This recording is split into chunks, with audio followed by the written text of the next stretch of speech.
You've been fighting life without even realizing it. Fighting the changes, the losses, the uncertainty. They told you that control would make you safe, that planning every detail would protect you from pain. But if that were true, why do you still feel tense? Why do you still feel that knot in your chest, the constant need to push, to resist, to hold on? The truth is, life was never meant to be forced. The more you resist, the heavier it feels. The more you cling, the more it slips through your fingers. But there is another way. A way Buddhists have whispered for thousands of years. A wisdom that doesn't just tell you to let go, but teaches you how to stop grasping in the first place. Tonight, as you hear these words, something will begin to shift. The tension you've been carrying will slowly soften. The storm in your mind will calm, like waves settling after a long night. You'll begin to see that peace isn't found in fighting life, it's found in flowing with it. This is not just another sleep story. This is a journey into Buddhist wisdom, a path that shows you how to stop resisting and start living. By the time morning comes, you won't just feel rested. You'll feel lighter, freer, more alive. Are you ready to surrender? Let's begin. You've taken the first breath into this journey, and now the path begins to open. There is a kind of freedom that most people never taste in their entire lives, not because it is hidden, but because it is buried under layers of assumptions. You've been told things must have fixed meaning, that people, objects, even your own identity are solid and unchanging. And yet, beneath that belief is where tension grows, where resistance lives. To step into Buddhist wisdom is to step into a truth that feels at once disorienting and liberating.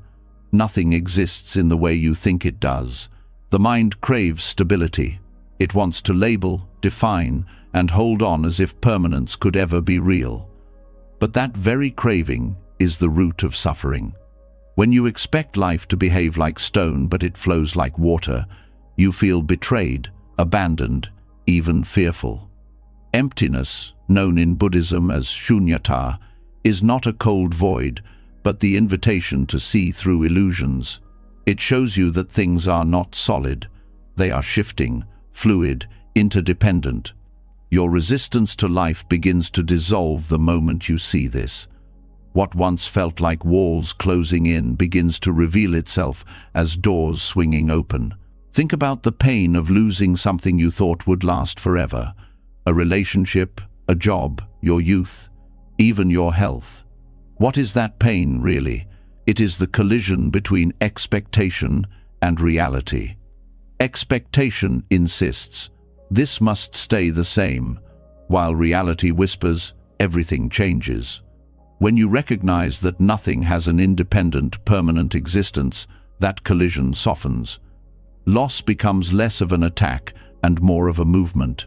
You begin to see that just as night follows day, endings are not failures, but part of the cycle that allows life itself to continue. Emptiness does not erase meaning, it reshapes it. Take a flower as an example. You see its petals and colors and think of it as a single, self-existing thing. But look deeper. That flower only exists because of soil, sunlight, rain, pollination, air. Each condition is connected to countless others. Clouds forming far away, rivers carrying water, farmers protecting land. The flower is not one thing. It is many processes woven together. Its beauty is not diminished by this truth.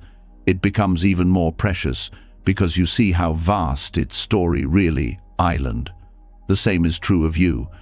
You are not a fixed, permanent self. You are a dance of countless influences. Your ancestors, your choices, the environment, even the strangers you meet in passing.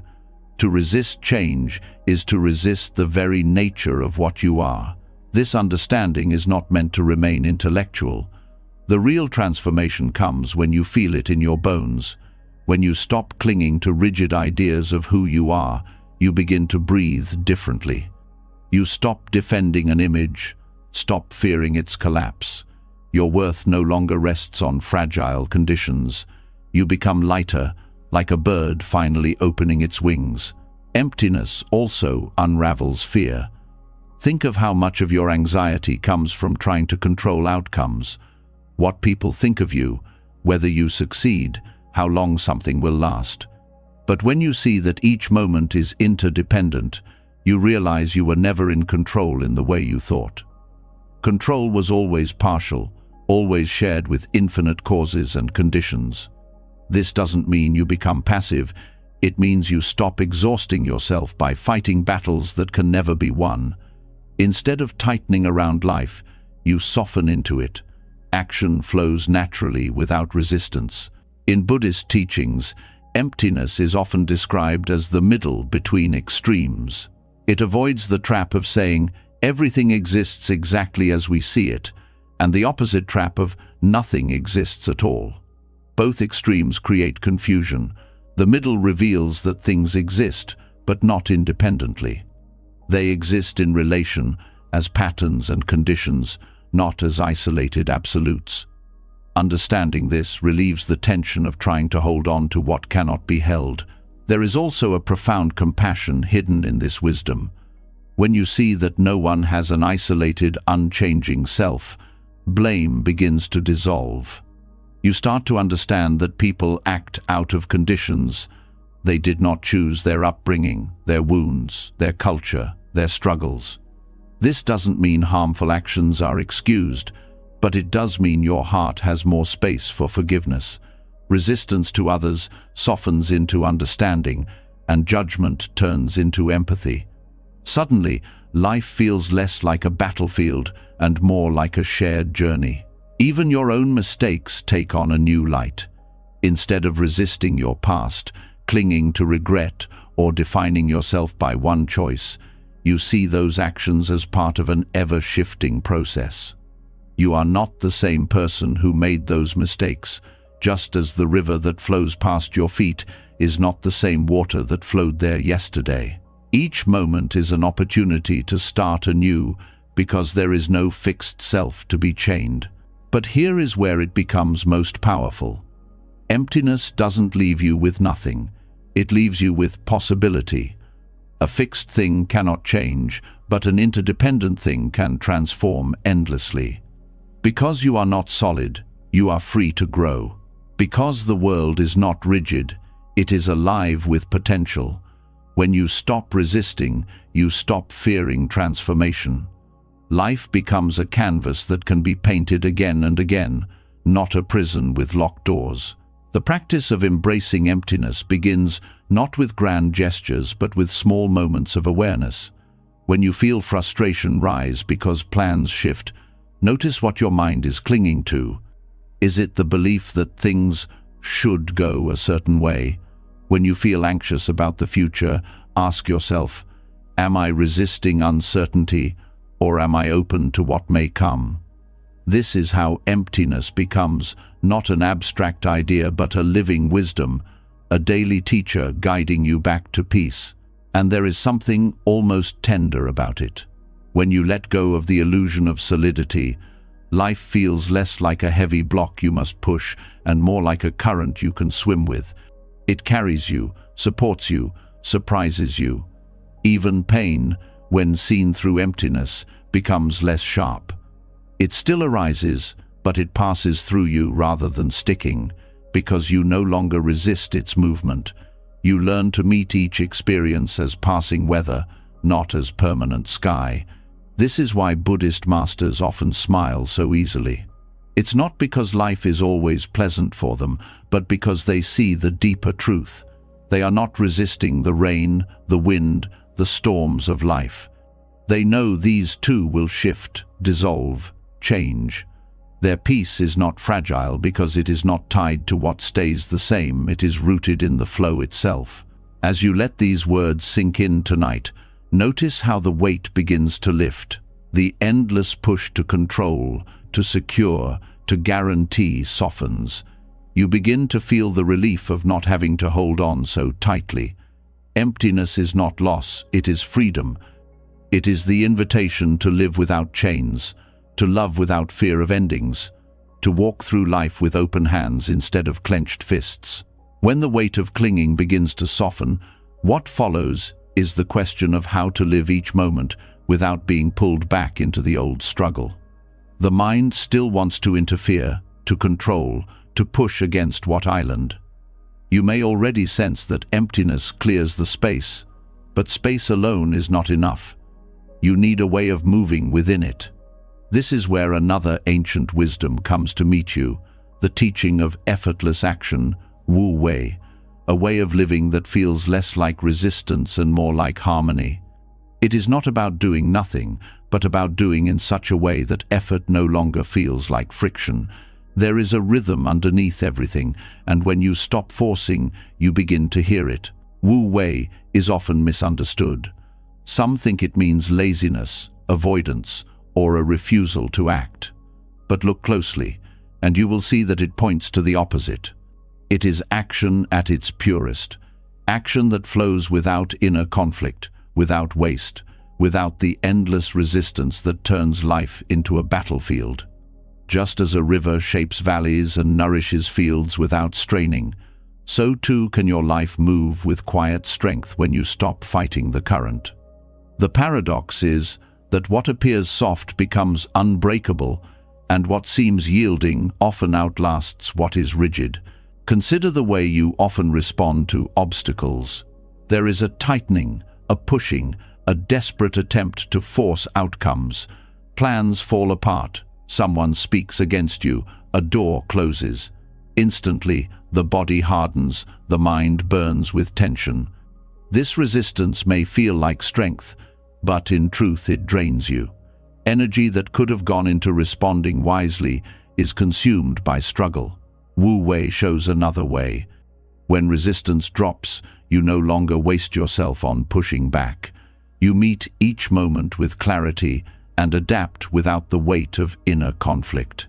Think of water. It does not resist the rocks in its path, yet it carves mountains over time. It bends, it shifts, it flows into every space available, but it never loses its essence. Its strength lies in its softness, in its refusal to fight. In this way, Wu Wei invites you to meet life. Instead of battling every change, you learn to bend, to flow around obstacles, to find openings where rigidity sees only walls. This is not passivity, but the highest form of responsiveness. In daily life, the resistance often hides in the smallest places. It is not only in great struggles, but in the irritation when things do not go as planned, the subtle tightening when someone interrupts, the unease when faced with uncertainty. Wu Wei teaches that these small resistances accumulate, becoming the background noise of suffering. By noticing them, you can start to soften. When the bus is late, instead of burning with frustration, you breathe into patience. When conversation doesn't go your way, you let the words pass without needing to win. Each time you do this, the current of life carries you instead of dragging you under. There is a natural intelligence in this way of living. The body knows it already. Your breath does not resist inhaling or exhaling. The heart does not resist pumping blood. The seasons turn, trees grow, rivers flow, all without strain. Only the human mind interrupts, trying to dictate how life should unfold. Wu Wei is remembering what every other part of nature already knows. That balance comes not through resistance, but through alignment. In work, this wisdom brings profound change. Instead of treating tasks as battles to conquer, you treat them as expressions of rhythm. You stop resisting what needs to be done and instead move with it. Focus arises more easily, effort feels lighter, and creativity begins to emerge. Resistance wastes energy, but flow renews it. This is why many people speak of losing themselves in their work when they are most aligned. Time disappears because the mind is not fighting against itself. Even relationships begin to transform under Wu Wei.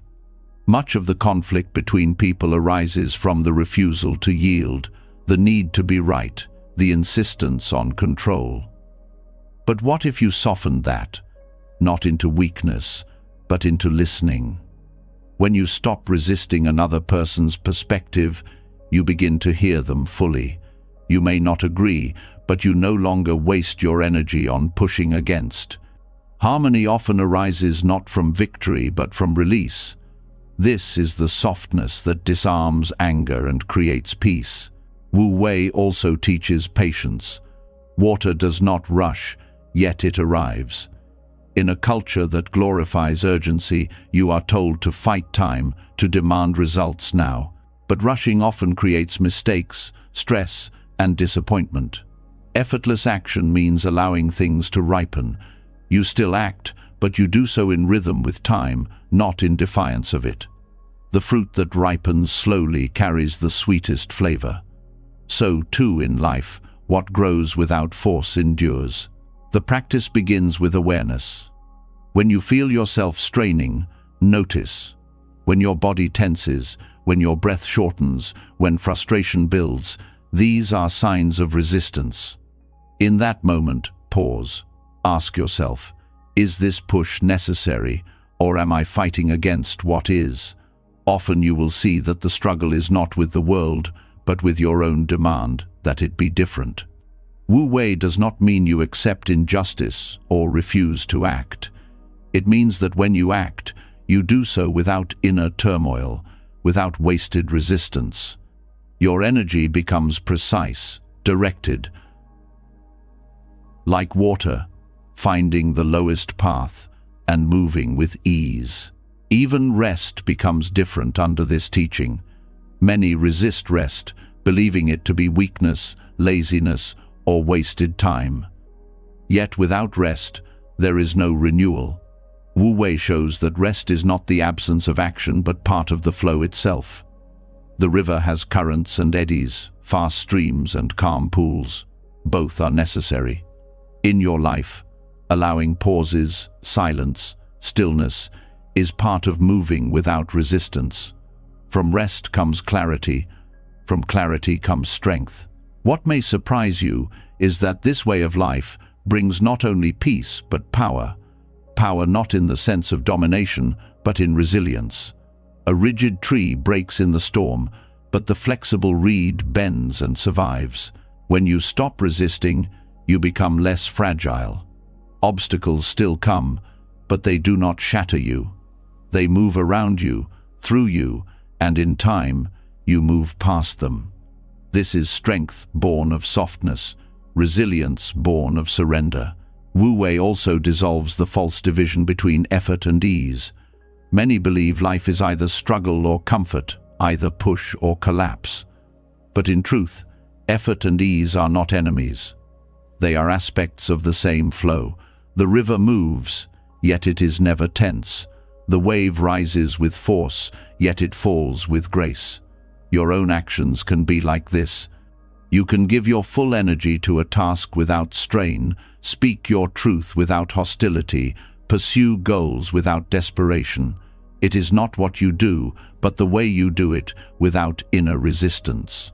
There is deep trust in this teaching. Trust that life carries you even when you do not see the outcome.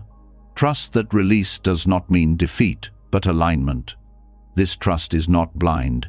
It is grounded in seeing how life has always moved, how despite every storm you have endured, something in you continues, carries on, adapts.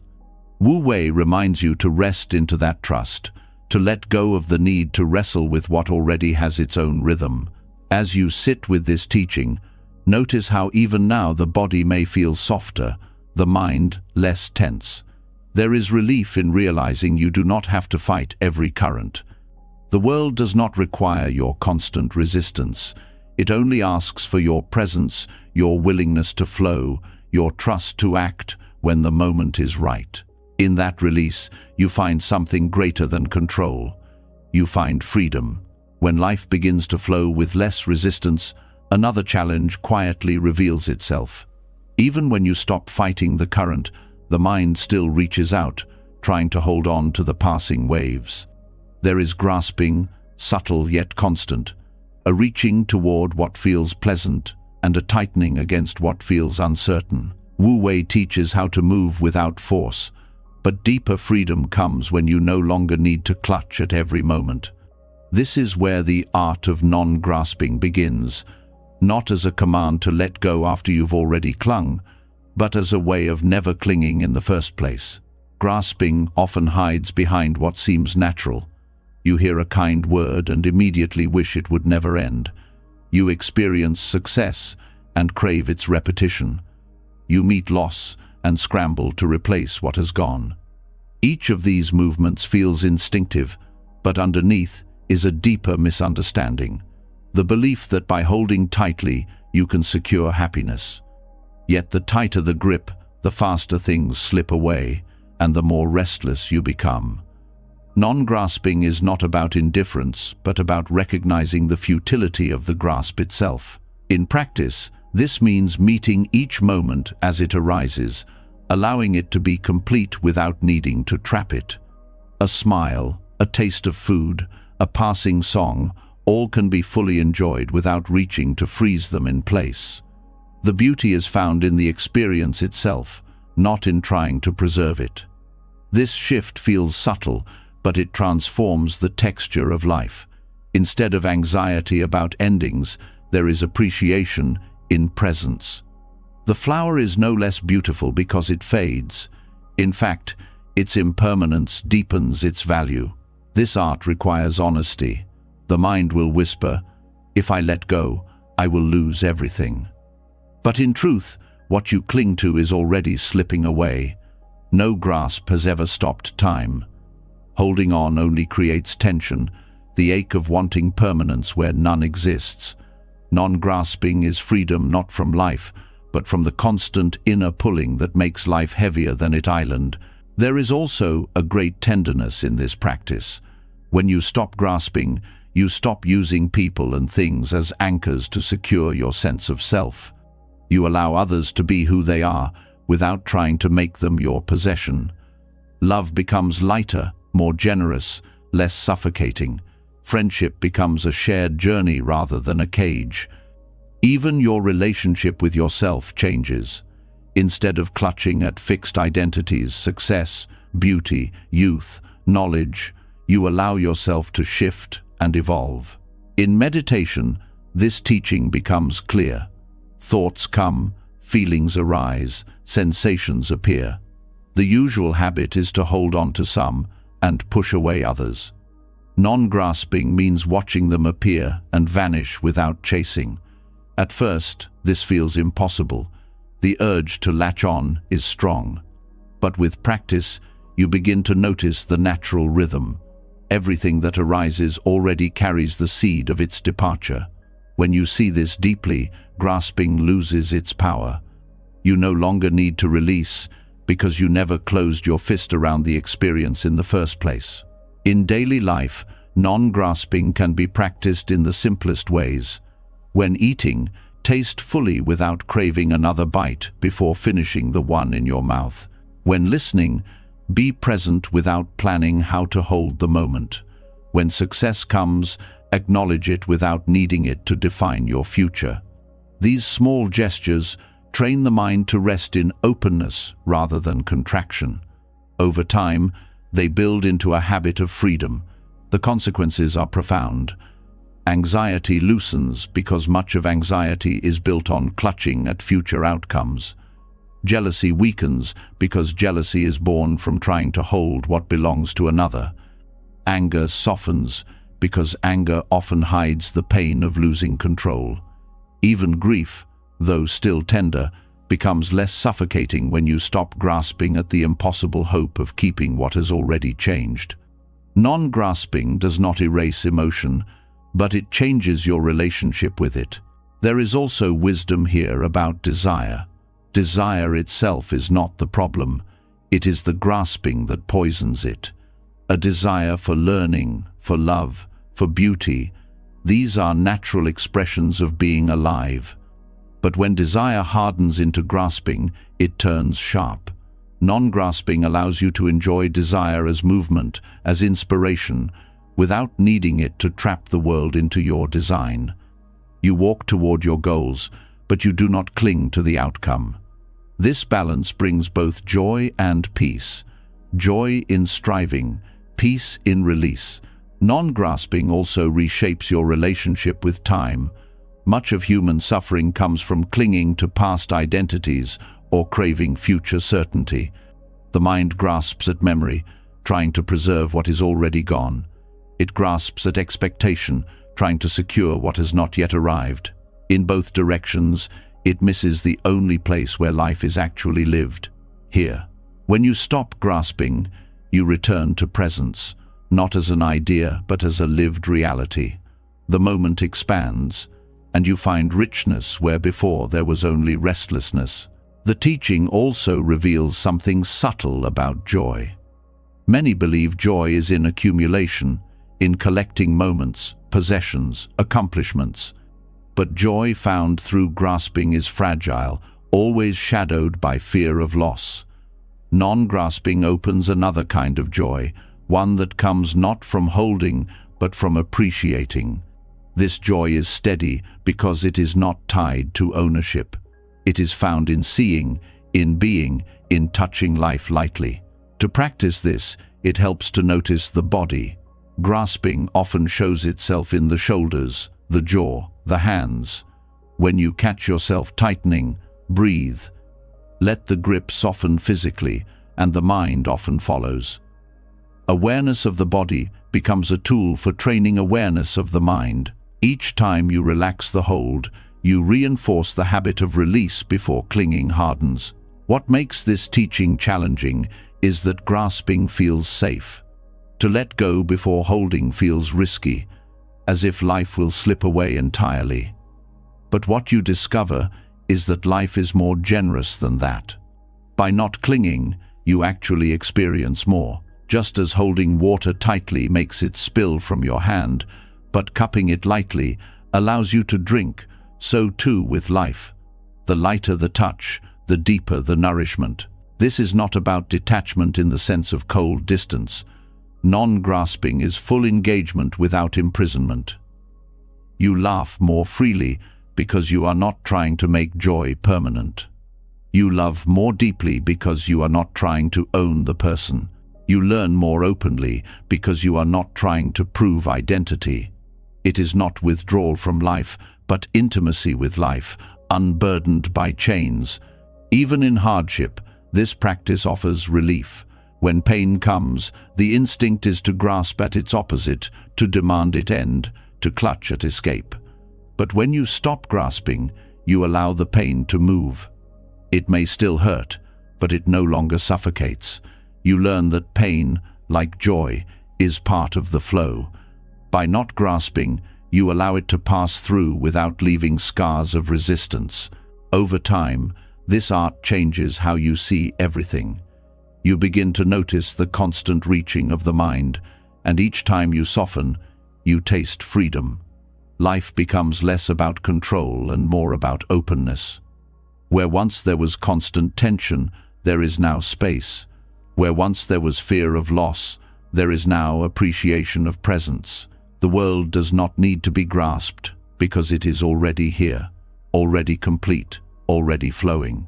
And so, this deeper practice unfolds quietly, reshaping your way of being. It does not shout, it does not force, it does not demand. It simply teaches you the gentle strength of living without clutching, the subtle freedom of meeting life with open hands. When the practice of not grasping begins to steady the heart, another layer of truth reveals itself. Life still delivers moments of pain, loss, rejection, illness, disappointment. No amount of clarity prevents the sting of being human, yet here lies a doorway that many overlook. Instead of resisting pain or building walls against it, there is another path, turning that raw experience into compassion. Pain that is resisted hardens into bitterness, but pain that is open to becomes the bridge that connects you to every other living being. The first shift is in how pain is viewed. Most people see it as personal, as punishment, as something that should not be there. But when you sit quietly with discomfort, you begin to notice that what you feel is not unique. Everyone at some point aches in the same way. The sadness of loss, the fear of failure, the heaviness of loneliness. These threads are woven into the fabric of human life. Realizing this does not remove your own suffering, but it changes its meaning. It is no longer a private prison, but part of a shared reality. From that recognition, compassion naturally starts to grow. The act of softening into pain is not about indulging it or dramatizing it. It is about refusing to armor yourself against it. The armor may feel protective, but it actually isolates you, keeping you locked in your own narrative. When you drop the armor, the heart becomes porous. You begin to sense the pulse of humanity in your own hurt. This is the seed of compassion, not pity, not superiority, but genuine understanding that says, I know this place, I've walked this ground too. In Buddhist practice, pain becomes the teacher that awakens empathy. If you have suffered betrayal, you understand what countless others carry in silence. If you have felt fear, you know the trembling of others. If you have lost someone, you know the ache of separation that echoes across the world. Each wound becomes a doorway to connection, dissolving the illusion that you are alone. Instead of closing down, you lean into a wider awareness. Your suffering is not just yours, it is the shared echo of existence. This does not mean romanticizing pain. It means refusing to waste it. Pain will come whether you resist or not. The question is what you do with it. Some turn it into anger, some into despair, some into numbness. But you can also let it soften the heart. By meeting your own suffering without resistance, you develop the capacity to meet others with gentleness. You know what it is to hurt, so you no longer dismiss the hurt of others. You stop judging who deserves compassion and who does not, because you know suffering is not a moral failure but part of being alive. One of the most powerful practices that emerges from this wisdom is shifting from the thought, why me, to why not me. Pain is not a cosmic mistake. It is not life singling you out. It is part of the same rhythm that brings joy and beauty. This shift loosens the grip of self-pity and opens the door to perspective. You begin to see that pain is not proof of isolation but proof of belonging. You suffer because you are human, just like everyone else. That realization alone is enough to spark a deeper tenderness for yourself and for others. This transformation also alters your relationship with those around you. Instead of seeing others' struggles as burdens, you begin to recognize them as mirrors. Their pain reflects your own, and your pain reflects theirs. This shared recognition can dissolve resentment and competition. When someone lashes out in anger, you may see the wound behind it. When someone withdraws, you may sense the fear beneath it.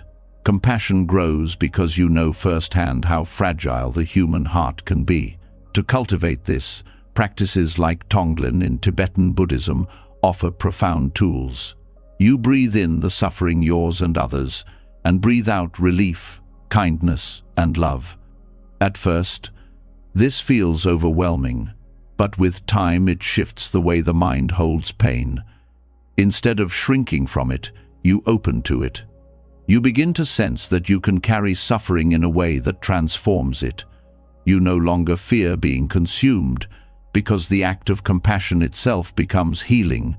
Even physical pain can be approached in this way. Instead of tensing and resisting, you soften into awareness of it. You notice the sensations without the added layer of panic or story. Then, you widen the lens. Countless others are lying in hospital beds right now. Countless others are struggling with their bodies. In that moment, your own pain connects you to them. What once felt like isolation becomes connection. The sharpness of pain is still there, but its meaning is different. It is no longer a punishment. It is a shared language of being alive. Transforming pain into compassion also reshapes how you see strength. Strength is often portrayed as the ability to hide suffering, to pretend it does not touch you. But this kind of strength is brittle. True strength is the willingness to face pain honestly, without hardening, to let it open you instead of close you, to allow it to deepen your understanding instead of narrowing it. Such strength does not roar.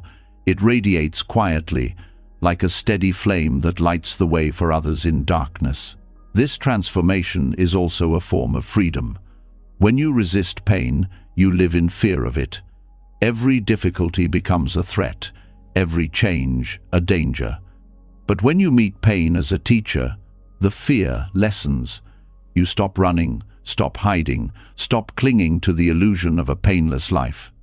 Instead, you trust that even in suffering there is value, even in hurt there is wisdom. Life no longer feels like an enemy. It becomes a teacher, unpredictable but generous in lessons. The compassion that arises is not limited to people. It extends to animals, to the environment, to everything that suffers under the weight of existence. When your heart has been softened by your own struggles, you can no longer ignore the struggles of the world. You see the bird with a broken wing, the tree cut down, the earth scarred, and something in you responds with care. This widening of compassion is the natural flowering of transforming your pain instead of resisting it. In silence, this wisdom becomes even clearer. When you sit with discomfort, you notice how quickly the mind wants to escape. Yet when you stay, you notice the edges begin to shift. What felt unbearable begins to soften, not because the pain vanishes, but because the mind no longer piles resistance on top of it. The simplicity of presence reveals a truth. Pain is not the enemy, resistance island. And when resistance falls away, what remains is a tender clarity that naturally moves toward love. This is not a practice of perfection. There will be times when pain feels overwhelming, when compassion seems out of reach. But even in those moments, the seed remains. Each time you open, even a little, the seed grows. Each time you choose softness over hardness, connection over isolation, the path deepens. Slowly, pain becomes less of a curse and more of a guide. It points you toward the most essential truth, that beneath all appearances, every being longs for peace, for safety, for love. In this way, your own suffering becomes the very ground of wisdom, not something to erase, not something to escape, but something to transform. Each tear, each ache, each loss carries within it the possibility of compassion. And the more you allow that possibility, the more you discover that pain, instead of breaking you, can open you into a vast and boundless heart. When pain softens into compassion, the heart begins to widen, but a new challenge quietly emerges. Even in kindness, the mind still swings between extremes. It clings to pleasure and rejects discomfort. It praises success and despises failure. It builds identities out of being right and collapses in shame when proven wrong. This constant oscillation is exhausting, and yet most people mistake it for living fully. The truth is subtler. Balance itself is freedom, and resisting that balance becomes another form of bondage. The middle way is not neutrality in the sense of indifference. It is the deep stability that comes from no longer being enslaved by opposites. You may notice how often your energy is consumed in trying to hold on to one side and avoid the other. Happiness becomes a desperate grasping at favorable conditions. Sorrow becomes an enemy to push away. But both ends of the spectrum are still chains, because clinging to one and resisting the other keeps you in constant struggle. Equanimity is the release of those chains, not by erasing experience, but by refusing to be trapped in its extremes. Consider the way craving and aversion dominate decisions. Craving whispers that if you achieve one more goal, buy one more possession, receive one more praise, then you will be satisfied. Aversion shouts that if you avoid pain, silence criticism, and protect yourself from all discomfort, then you will be safe. But neither delivers what they promise. Craving leaves you restless, always chasing. Aversion leaves you anxious, always hiding. Both bind you to cycles of tension. The middle way interrupts this cycle by showing that fulfillment lies not in chasing or avoiding, but in meeting each moment as it is, without demanding it be more or less. This does not mean life becomes dull. In fact, it becomes richer, because your experience is no longer filtered through constant judgment. Food is enjoyed not because you fear losing it or crave more, but because you are fully present with its taste. Success is appreciated without the pressure of making it define your worth. Failure is seen without the collapse of identity. Joy and sorrow both move through you, but neither controls you. The middle way allows you to feel everything without being imprisoned by any of it. Equanimity also dissolves the illusion of control. When you live at the mercy of extremes, you feel that life must be manipulated constantly to keep balance. You try to hoard happiness, avoid suffering, and shape every moment to your desire. But this only leads to exhaustion, because no one can master every variable of existence. The middle way offers another kind of mastery, not over the world, but over your own reactions. When balance is cultivated within, the turbulence of external events has less power to shake you. This path also frees you from the trap of self-definition. The mind loves to categorize, good or bad, worthy or unworthy, successful or failed. But these categories are shifting sands. What is praised today is criticized tomorrow. What feels secure now dissolves later. By walking the middle way, you release the need to fix yourself at one pole of identity. You discover a deeper freedom in being undefended, fluid, responsive to the present moment, rather than chained to labels. Equanimity is not indifference to injustice or passivity in the face of suffering. On the contrary, it is the very ground from which wise action emerges. When you are caught in extremes, anger blinds, judgment or attachment clouds clarity. When you stand in balance, you see more clearly. You can respond without being consumed. Compassion rooted in equanimity is steady. It does not burn out because it is not fueled by extremes of rage or attachment. It flows with a strength that is sustainable.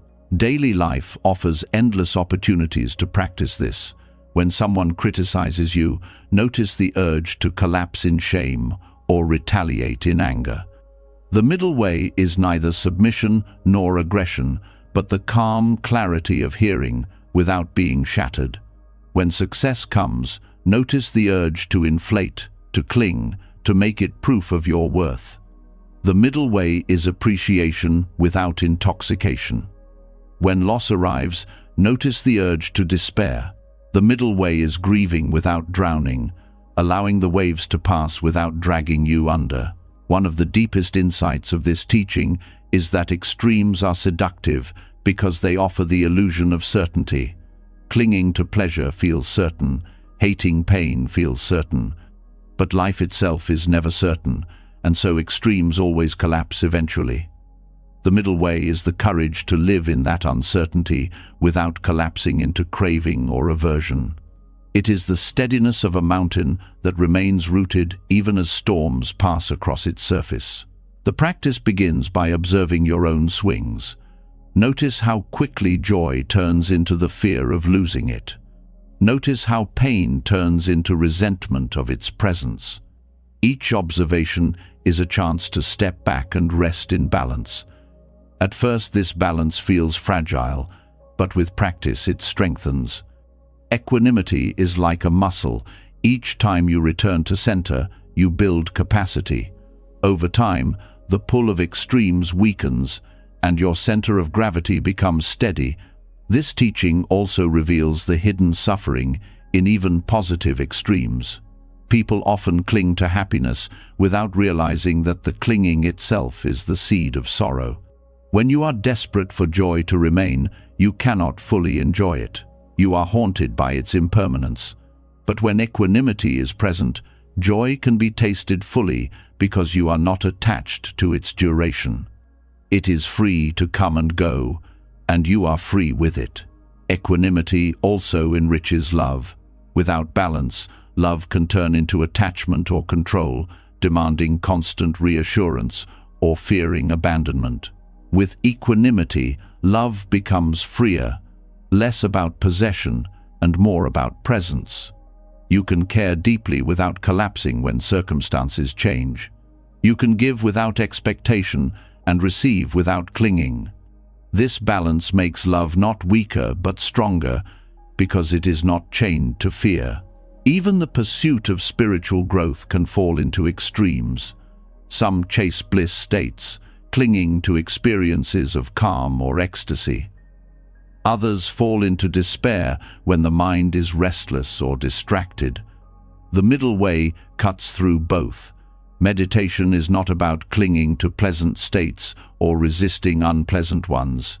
It is about meeting each state with balance, knowing that both will pass. This steadiness allows genuine insight to arise, unclouded by grasping or aversion. In silence, equanimity reveals itself as spaciousness. Thoughts still arise, emotions still surge, but you are no longer pulled helplessly between them. There is a stable ground underneath, a quiet center that watches without being swept away. From this center, peace emerges not as absence of experience, but as freedom within experience.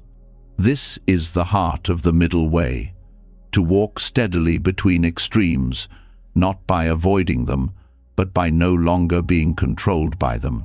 Over time, this practice transforms your relationship with life itself. Where once every change felt like a threat, now each moment is simply part of the balance. Gain and loss, joy and sorrow, praise and blame, all become movements in a larger rhythm. You no longer resist balance itself, no longer treat it as a fragile state to protect. Instead, balance becomes your natural way of being, a quiet strength that carries you through every storm. And as this balance deepens, the tension of opposites begins to dissolve. Life no longer feels like a tug-of-war between desire and fear, pleasure and pain, success and failure. It feels like a vast field where everything arises and passes in its time. You remain steady, rooted, free from the exhausting pull of extremes. In this freedom, equanimity reveals its true gift, a peace that is not dependent on conditions, a clarity that no storm can shake. When balance begins to steady the heart, you start to see patterns that once felt overwhelming. Life doesn't just swing between opposites, it moves in repeating cycles. Joy rises, joy falls. Peace arrives, then restlessness returns. You work hard to fix one problem, and another appears. At first, this rhythm feels like punishment, as though you are trapped in a wheel you cannot escape. Yet Buddhist wisdom reveals something radical. The cycle itself is not your prison, but your teacher. Samsara, the endless turning of experiences, is not meant to crush you, it is meant to awaken you. Pain is never random, it points to where clinging is strongest, where illusion still holds sway. When you lose something you thought would last forever, the ache exposes your attachment to permanence. When you find yourself repeating the same mistakes, the frustration reveals how deeply old habits grip you. Samsara is relentless, not because life is cruel, but because it refuses to let you rest in illusion. Every cycle is a lesson written in the language of experience, waiting for your attention. The mind often resists this truth. It longs for a final escape, a permanent state where suffering never returns. But running away from samsara is like running away from your own shadow. The very cycles you wish to avoid are the ones that contain the keys to freedom. Each repetition is an invitation. Will you respond with awareness this time, or will you fall back into old patterns? Samsara will keep presenting the lesson until it is learned. This is not punishment, but compassion disguised as difficulty. Consider the rhythm of relationships. People enter your life, bring joy or conflict, and eventually change or leave. Each time this happens, you are faced with the same question. Will you cling and suffer, or will you see the truth of impermanence and love without possession? The cycle of connection and loss is not a trap. It is a constant teaching in how to open your heart without chains. Work and ambition follow a similar cycle. You strive, succeed, feel satisfied for a while, then restlessness creeps in again. Instead of seeing this as failure, you can recognize it as samsara showing you the truth. External achievements can never offer permanent fulfillment. The cycle reveals where true contentment must be sought, not in chasing conditions, but in cultivating inner stability. Even your thoughts move in circles. Worries repeat, desires replay, regrets resurface. The untrained mind is like a wheel spinning endlessly. But when you begin to watch, you see that the wheel itself is the teacher. Every recurring thought shows you where attachment still hides, where fear still lingers, where craving still burns. The cycle is not meaningless. It is the mirror of your own unfinished lessons. Samsara also teaches humility. You may think you have conquered anger, only to find it rise again in a new situation. You may feel you have outgrown attachment, only to discover it clings in subtler forms. These returns are not failures. They are reminders that growth is not linear. Wisdom deepens through repetition, through being tested again and again until the insight becomes unshakable. Each cycle refines you, like a stone polished smooth by the constant turning of the river. To approach samsara as a teacher, you must shift how you respond to difficulty. Instead of asking, "How do I escape this?" you begin to ask, "What is this showing me?" The pain of rejection may reveal the places where you still seek approval. The stress of failure may expose the identity you have built on success. The cycle continues until you see clearly that what you chase or resist cannot give you lasting peace. In this way, samsara does not imprison you. It liberates you through relentless honesty. This view also dissolves resentment. When life feels like an endless series of setbacks, bitterness grows. But when you see each return as part of a larger teaching, the bitterness softens. You stop cursing the wheel and start listening to it. Instead of being dragged by samsara, you begin to walk alongside it, attentive to its lessons. What once felt like endless punishment becomes the very ground of wisdom. In meditation, this shift becomes vivid. Restlessness arises, then fades, then arises again. Thoughts appear, vanish, reappear. The cycle of samsara is playing out in real time within your own mind. At first, this is frustrating, but then you begin to see the repetition itself is the teacher. Each cycle offers the chance to meet the moment with awareness instead of resistance. Slowly, the mind learns that freedom is not in stopping the wheel, but in no longer being bound by it. This perspective also changes how you see others. Instead of judging them for repeating mistakes, you recognize that they too are walking the wheel of samsara. Their anger, greed, or fear is simply their lesson repeating, just as yours repeats. Compassion grows because you see the shared struggle. No one is exempt from the turning of the wheel, but everyone is invited to learn from it. Samsara even reveals the nature of joy. Pleasure rises and falls, just like pain. To cling to it is to suffer, but to reject it is to deny part of life. The lesson is not to escape joy, but to experience it fully without illusion. You savor it, knowing it will pass, and in that very knowing you are free. Joy becomes lighter, purer, because it is no longer chained to the demand that it remain. The cycles also teach patience. Transformation does not happen in a single moment of insight. It happens through the slow turning of experience, again and again, until the truth sinks deeply into the heart. Like seasons returning each year, samsara returns with familiar lessons. Each time you meet them with awareness, the grip loosens. Each return is another chance to practice, another step toward wisdom.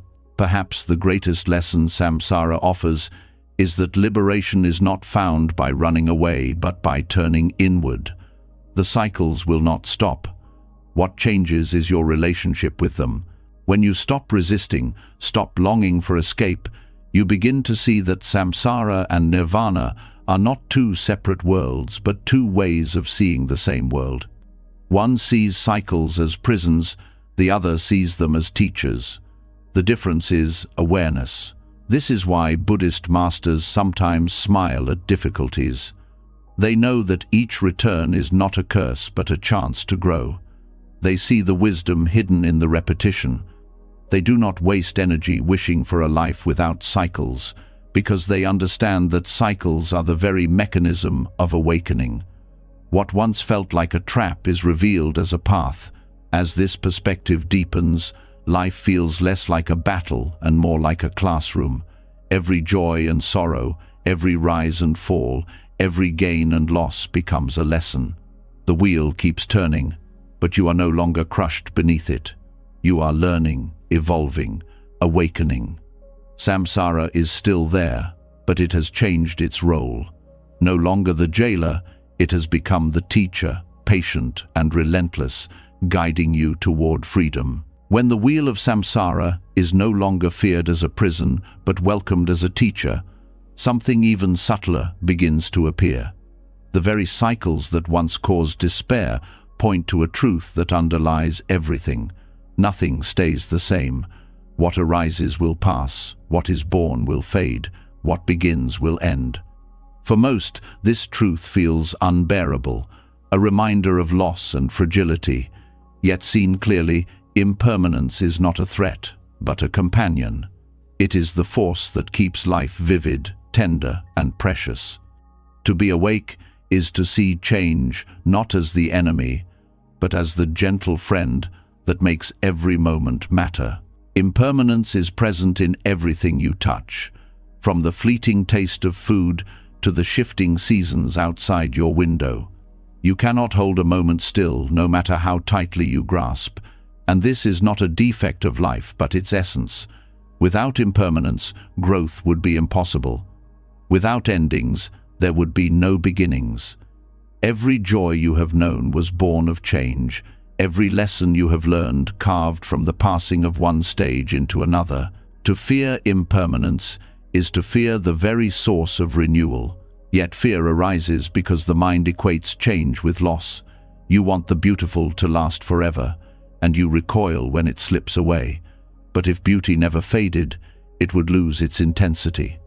The bloom of a flower is precious because it does not endure. The laughter of a child touches the heart because it belongs to a stage that cannot return. Love feels profound because you know it is not guaranteed. Endings give flavor to beginnings. To live with awareness of impermanence is to see that every moment shines precisely because it is unrepeatable. This insight is not meant to stay as poetry, but to reshape your relationship with life. When you know that time is short, you stop postponing what matters. Words of kindness are spoken now, not someday. Gratitude is expressed today, not in some imagined future. You forgive more easily because you understand that both you and the other are passing, and anger wastes the little time you share. Awareness of impermanence sharpens priorities, cutting through distraction and revealing what truly deserves your attention.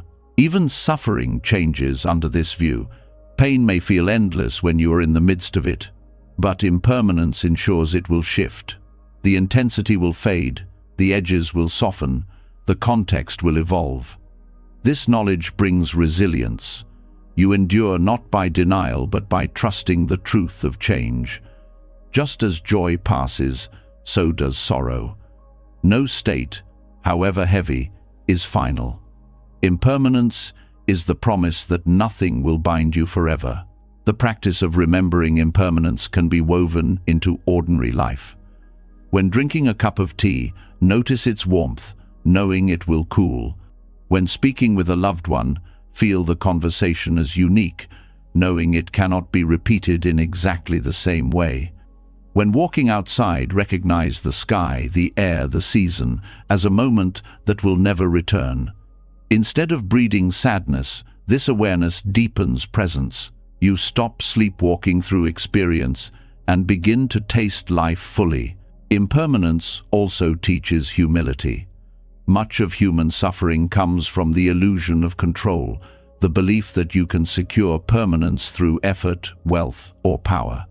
But no empire, no fortune, no body has ever defeated time. Everything shifts, and when you accept this, arrogance softens. You no longer waste energy pretending to be invincible. Instead, you align yourself with the rhythm of change. This humility is not weakness but wisdom, a quiet acceptance of life's true nature.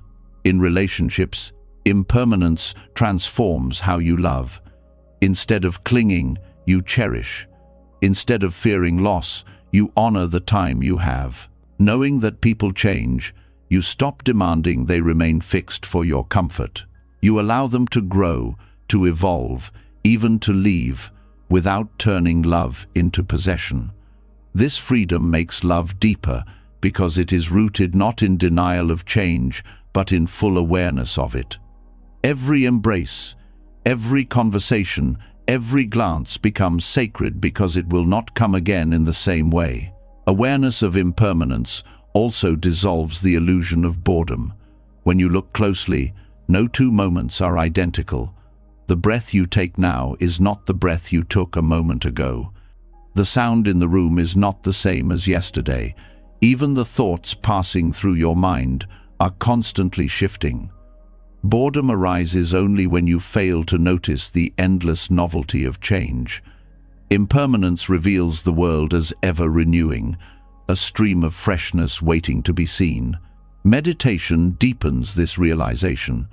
As you sit, sensations rise and fall, thoughts appear and vanish, emotions surge and subside. You see directly that nothing lingers. Even discomfort, when observed with patience, transforms. This practice is not just about calm, but about insight.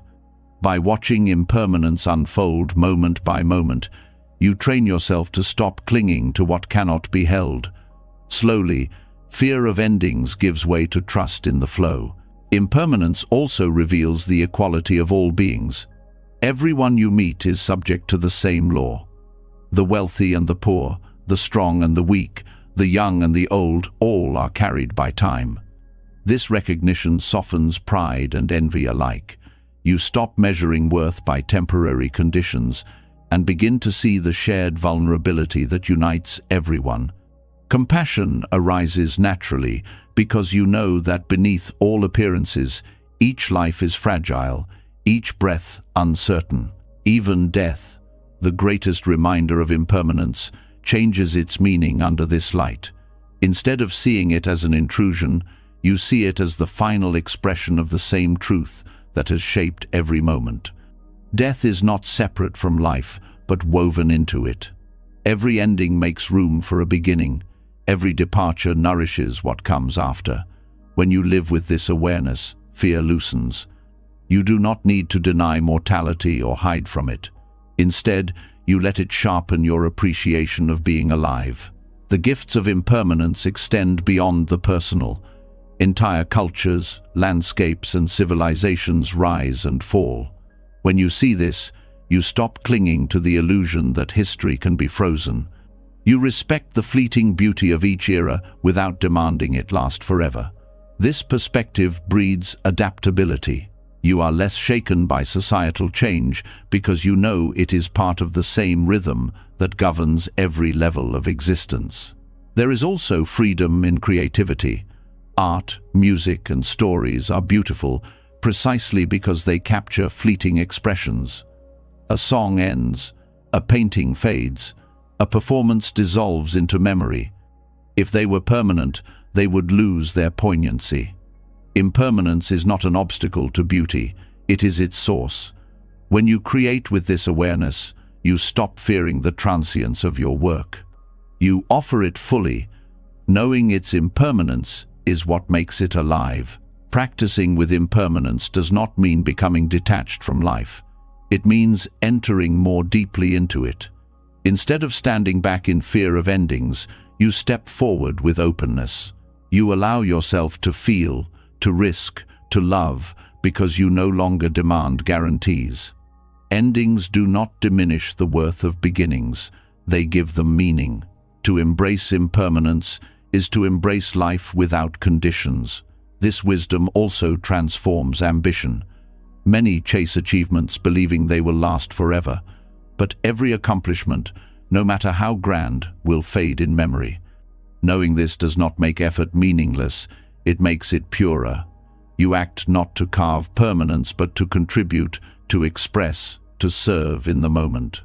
Success and failure both become lighter, because neither defines you permanently. The freedom of impermanence allows you to act wholeheartedly without being chained to outcomes. Over time, living with impermanence creates a gentle courage. You face uncertainty, not with denial but with trust. You accept change, not as loss, but as the very pulse of existence. You stop wasting energy on the impossible task of freezing time, and instead learn to dance with it. This courage is not loud or dramatic. It is quiet, steady, and resilient. It carries you through grief, through joy, through every transition, with a heart that remains open. In the end, impermanence is not a threat to be feared, but a friend to be trusted. It reminds you that nothing is static, nothing is final, nothing is beyond transformation.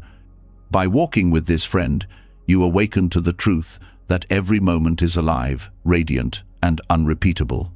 And in that awakening, you discover a freedom deeper than security. The freedom to live fully, knowing that everything you touch, everything you love, everything you experience is infinitely precious because it will not come again. When impermanence is welcomed as a companion rather than feared as an enemy, the mind begins to soften. You see how every joy and sorrow passes, how each moment is unrepeatable and therefore precious. Yet even with this awareness, another subtle habit remains: the reflex to divide life into categories of good and bad, pleasant and unpleasant, wanted and unwanted. This constant labeling keeps you chained to judgment, always chasing one side and resisting the other. True freedom begins when you see through this reflex and step into the radical power of non-preference. Non-preference does not mean apathy or numbness. It is not a withdrawal from life or a refusal to care. It is the quiet strength of meeting every experience without stamping it with approval or rejection. It is the recognition that experiences themselves are not the problem. It is the mind's habit of dividing them that creates suffering. When you stop calling one moment a blessing and another a curse, you begin to rest in a deeper peace that is not dependent on conditions. Much of daily stress arises not from the events themselves, but from the judgments layered on top. A sudden rain is neither good nor bad, yet the mind declares it an inconvenience if you wanted sun, or a relief if you wanted cool air. The event is neutral, but preference distorts it. Non-preference allows you to meet the rain as rain, without resistance, without clinging. This openness makes space for gratitude, for learning, for simply being present. The power of non-preference shows itself most clearly in discomfort. When something unpleasant happens, the mind rushes to label it bad and then fights against it. This double burden intensifies the pain. But when you drop the label, you allow the experience to be what it island. You may still feel pain, but without the resistance of judgment, the pain is lighter. It passes more freely, leaving fewer scars. Even joy becomes richer when freed from preference. Usually, pleasure is shadowed by the fear of its loss.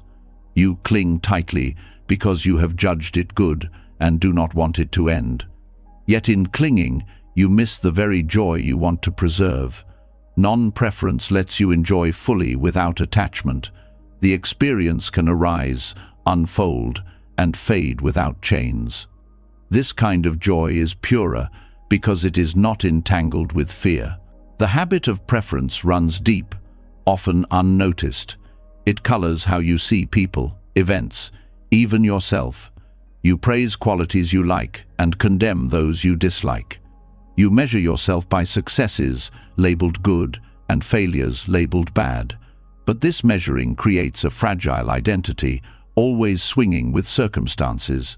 When you release preference, self-image softens.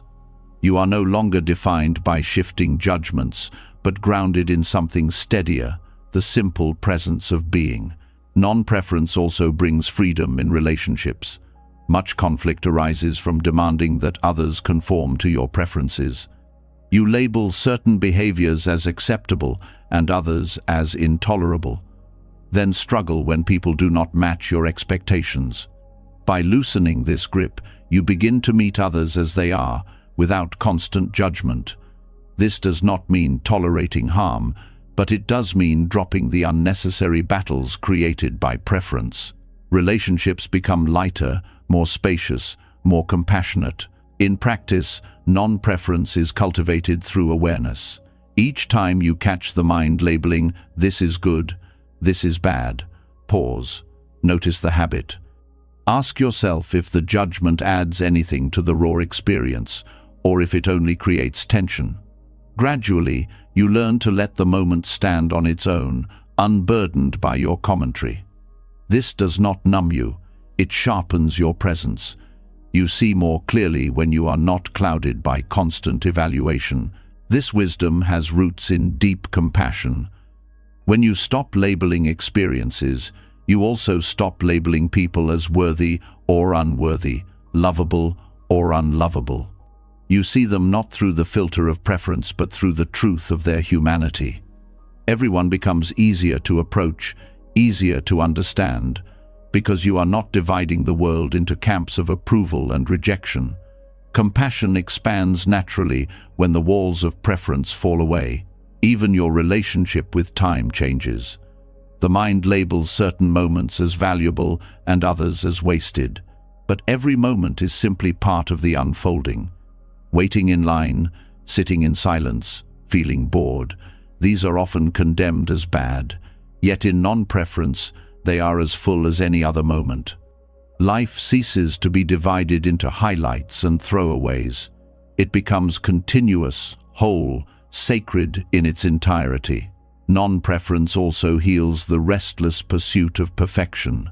The constant labeling of actions as successes or failures fuels anxiety. By dropping the labels, you act with clarity and sincerity, but without obsession.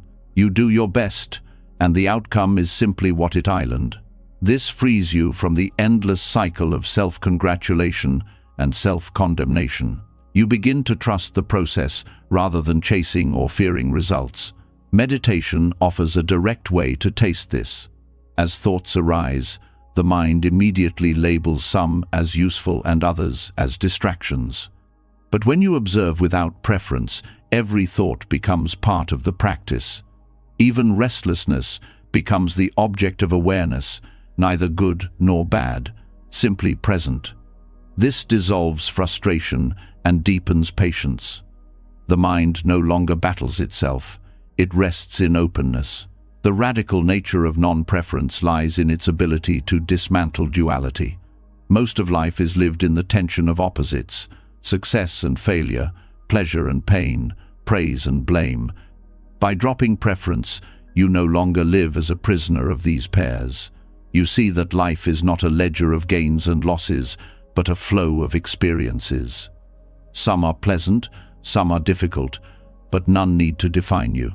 This freedom is profound because it releases you from the constant struggle to arrange the world according to your desires. This practice does not make you passive, it makes you wise. Without the distortion of preference, you can act more effectively. Decisions are no longer clouded by fear of bad outcomes or obsession with good ones. You respond to reality as it is, not as you wish it to be.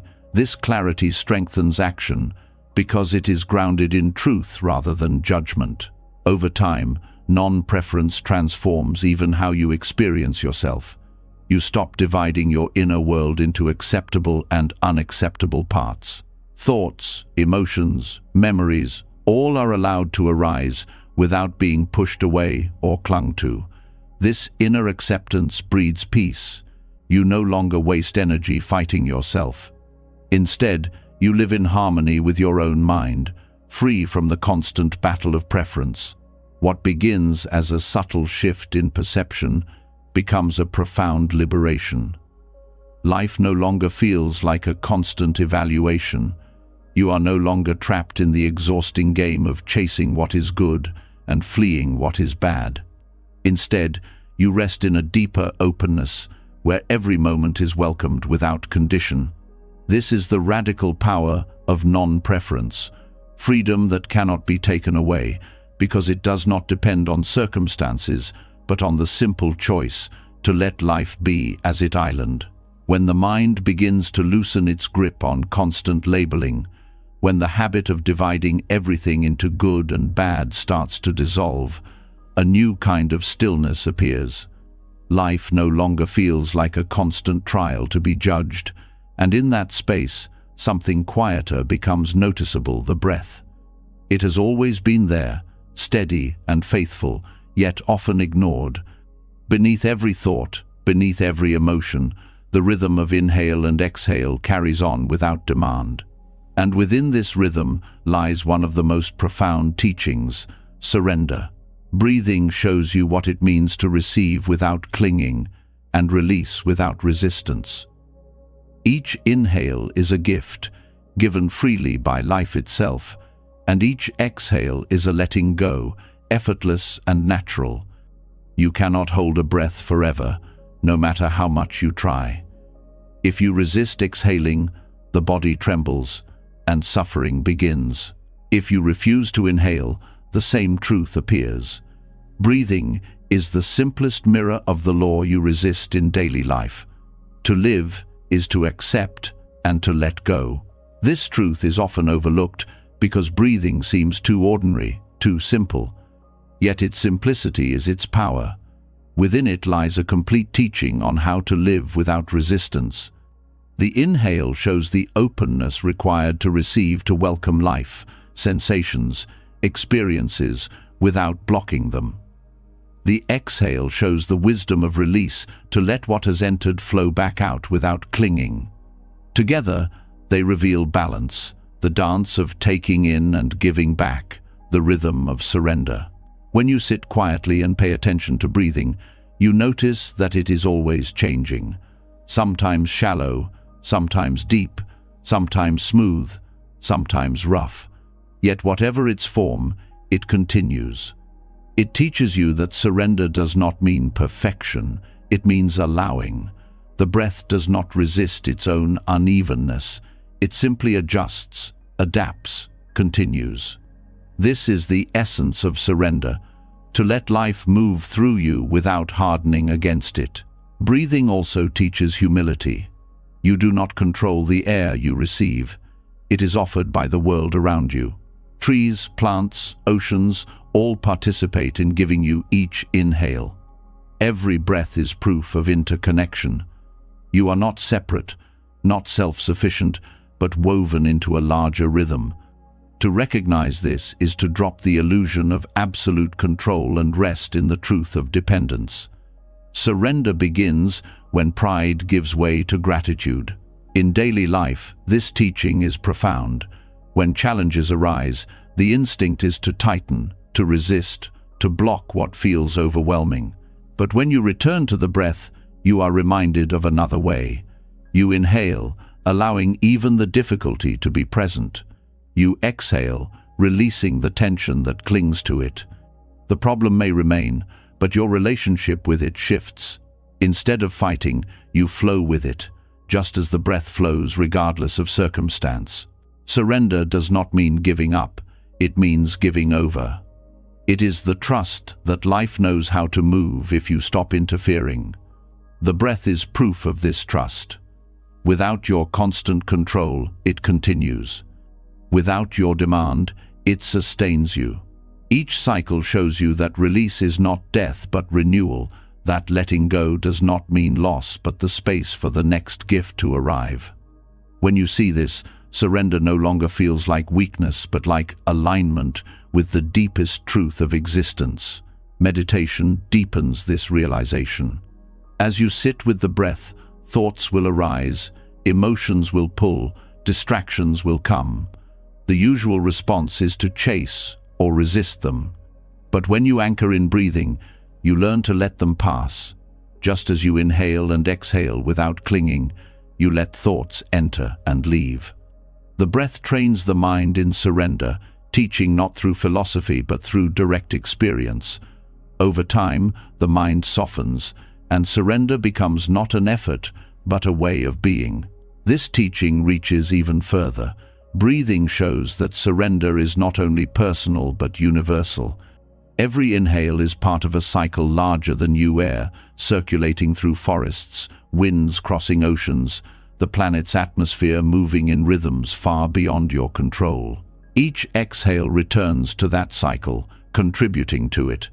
You are not a separate being hoarding life. You are a participant in a vast exchange. Surrender means recognizing your place within this whole, dropping the illusion of isolation. In relationships, the breath's wisdom becomes guidance. To receive another person is like inhaling openness, acceptance, allowing them to be as they are. To let them go when life calls for it is like exhaling release, trust, freedom. When you resist either, you suffer. If you cling to someone who needs to move on, the relationship suffocates. If you refuse to let someone in, loneliness hardens. But when you breathe with the rhythm of connection and release, love becomes freer, less entangled, more alive. Breathing also transforms fear. Much fear is rooted in the unknown, in the uncertainty of what comes next. But the breath teaches that the unknown is not to be feared. It is the very source of life. Each inhale arrives without guarantee, and yet it comes, again and again. Each exhale leaves without knowing what will follow, yet the next breath returns. To surrender to this rhythm is to trust the flow of existence, even when outcomes are uncertain. This surrender can be practiced at any moment. In anger, breathe. In sadness, breathe. In confusion, breathe. Each cycle reminds you to receive what is here without blocking it, to release what has passed without clinging. Slowly, this rhythm seeps into every part of life. You argue less with reality because you have learned to exhale. You fear less of the future because you have learned to inhale. Breathing becomes not just a bodily function but a living prayer of surrender. Even in facing death, the breath carries wisdom. The final exhale is not failure, but the completion of the same rhythm that sustained you all your life. To surrender into that moment is to recognize that every breath was preparing you for it. The practice of letting go each time you exhale becomes the training for the ultimate surrender. Death is not an interruption of life's rhythm, but its natural resolution. What makes this teaching radical is its simplicity. You do not need complex rituals or philosophies to learn surrender. It is taught in every breath you take. You carry the practice within you at all times. The only requirement is attention, the willingness to notice what has always been there. From that noticing, surrender becomes natural, not as an idea but as the very rhythm of your existence.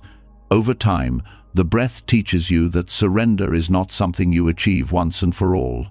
It is a practice renewed with every cycle. Each inhale invites trust. Each exhale invites release. Together, they weave a life lived without constant resistance. In this way, breathing ceases to be ordinary. It becomes the most intimate teacher, guiding you gently into the freedom of surrender, moment by moment, breath by breath. When the breath begins to teach you surrender, you see how life moves more easily when you stop forcing. Inhaling and exhaling become reminders that clinging is unnecessary and resistance is painful. Yet even within this rhythm, there is something that continues to stir, the self that insists on being central. The ego whispers, This is my breath, my peace, my progress. And so the next lesson reveals itself to loosen the hold of ego, not in grand mystical visions, but in the smallest details of daily life. Ego death is often spoken of in terms of extraordinary experiences, visions, revelations, altered states that dissolve the sense of self. But the most enduring form of freedom does not appear in moments that feel beyond this world. It arises in the humble, ordinary places where ego would prefer to dominate unnoticed. Each time pride softens, each time defensiveness dissolves, each time self-importance steps aside, a little death of ego occurs. And it is in these small deaths that true liberation unfolds. One of the clearest mirrors of ego is correction. When someone points out a mistake, a wave rises inside. The urge to defend, to argue, to cover up. That wave is ego struggling to preserve its image. To allow correction without resistance is to let ego die a little. You discover that being wrong is not the end of the world, that identity is not shattered by imperfection. In fact, you grow lighter, freer, because you are no longer wasting energy on defending an image that was never solid. Another ordinary moment of ego death happens in tasks so simple they seem invisible. Washing dishes, sweeping the floor, folding laundry. The ego often resists these, declaring them beneath its importance. Yet when you meet them with humility, you step outside the story of, "I am too good for this." You simply participate, fully, quietly. In those moments, the self that demands recognition fades, and what remains is presence. The task becomes complete in itself, without need for validation. Ego thrives on comparison. It measures constantly, better or worse, higher or lower, superior or inferior. But in the rhythm of everyday life, opportunities arise to release this constant measuring. Standing in a line, sitting in traffic, working alongside others, these moments invite you to stop calculating your worth against anyone else. When you stop comparing, the ego loses one of its favorite games. What arises instead is contentment, the simplicity of being where you are, without needing to prove yourself. The death of ego is also revealed in silence. In conversations, the urge often arises to interrupt, to show knowledge, to win approval. Yet when you let others speak without rushing to insert yourself, the ego that craves attention loosens. You listen more deeply, not as a performance but as genuine presence. In silence, the ego fades because it cannot dominate. What remains is connection unclouded by self-centeredness. This practice extends to moments of failure. Ego resists failure fiercely, equating it with unworthiness. But when you experience failure without collapsing into shame, you see through the ego's illusion. Failure becomes feedback, not identity. You are not destroyed by mistakes because you are no longer identified with them. This shift is a profound death of ego, realizing that who you are is not limited to the roles you succeed or fail in. Even joy contains opportunities for ego death. When something beautiful arises, laughter, music, love, ego rushes to make it yours, to claim credit, to secure it as part of your story. But when you allow joy to be simply joy, without needing to own it, you step out of ego. The experience becomes purer because it is no longer tangled with possession. You discover that happiness is deepest when it is not attached to me or mine. The ego also hides in the need for recognition. Praise feels intoxicating because it feeds the self-image. But when you learn to do good without being seen, the ego loses its grip. Acts of kindness, done quietly, efforts made without announcement, generosity given without acknowledgement. These moments strip away the self's hunger for validation. What remains is the simple joy of doing, unburdened by the need to be admired. Meditation reveals the ego's patterns in stark clarity. Thoughts arise constantly that center around I, my plans, my worries, my achievements, my failures. Watching them without clinging shows you how the ego constructs itself moment by moment. Each time you let a thought pass without identifying with it, the ego dissolves a little. This dissolution is not dramatic, it is gentle, cumulative. Over time, the grip of self-centered thinking weakens and spaciousness expands. Daily conflicts also provide fertile ground for ego death.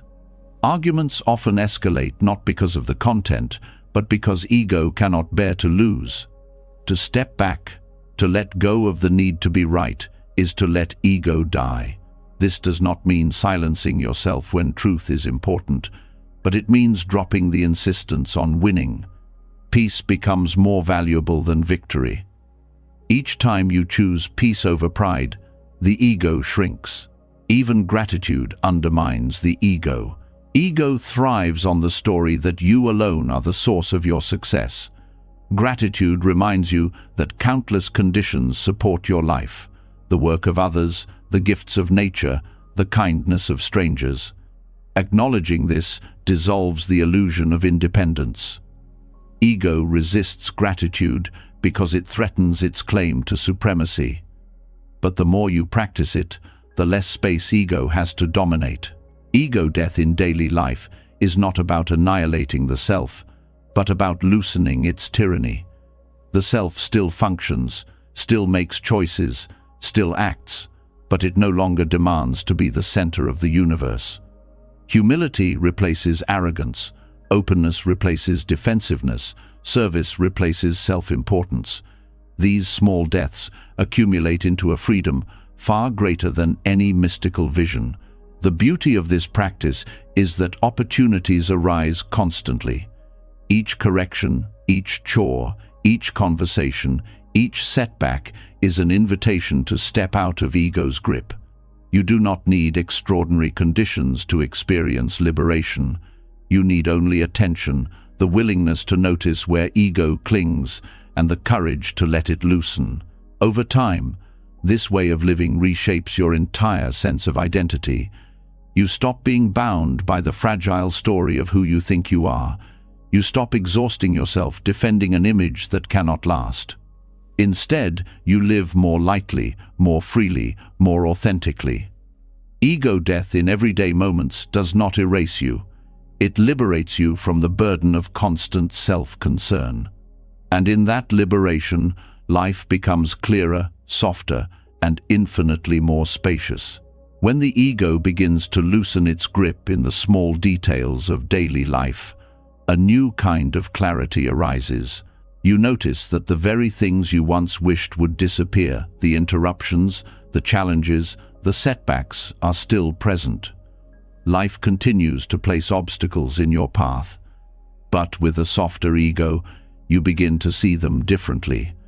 They are not only difficulties to endure or barriers to remove, they are teachers, precise and relentless, shaping you in ways comfort never could. What once felt like punishment begins to reveal itself as instruction.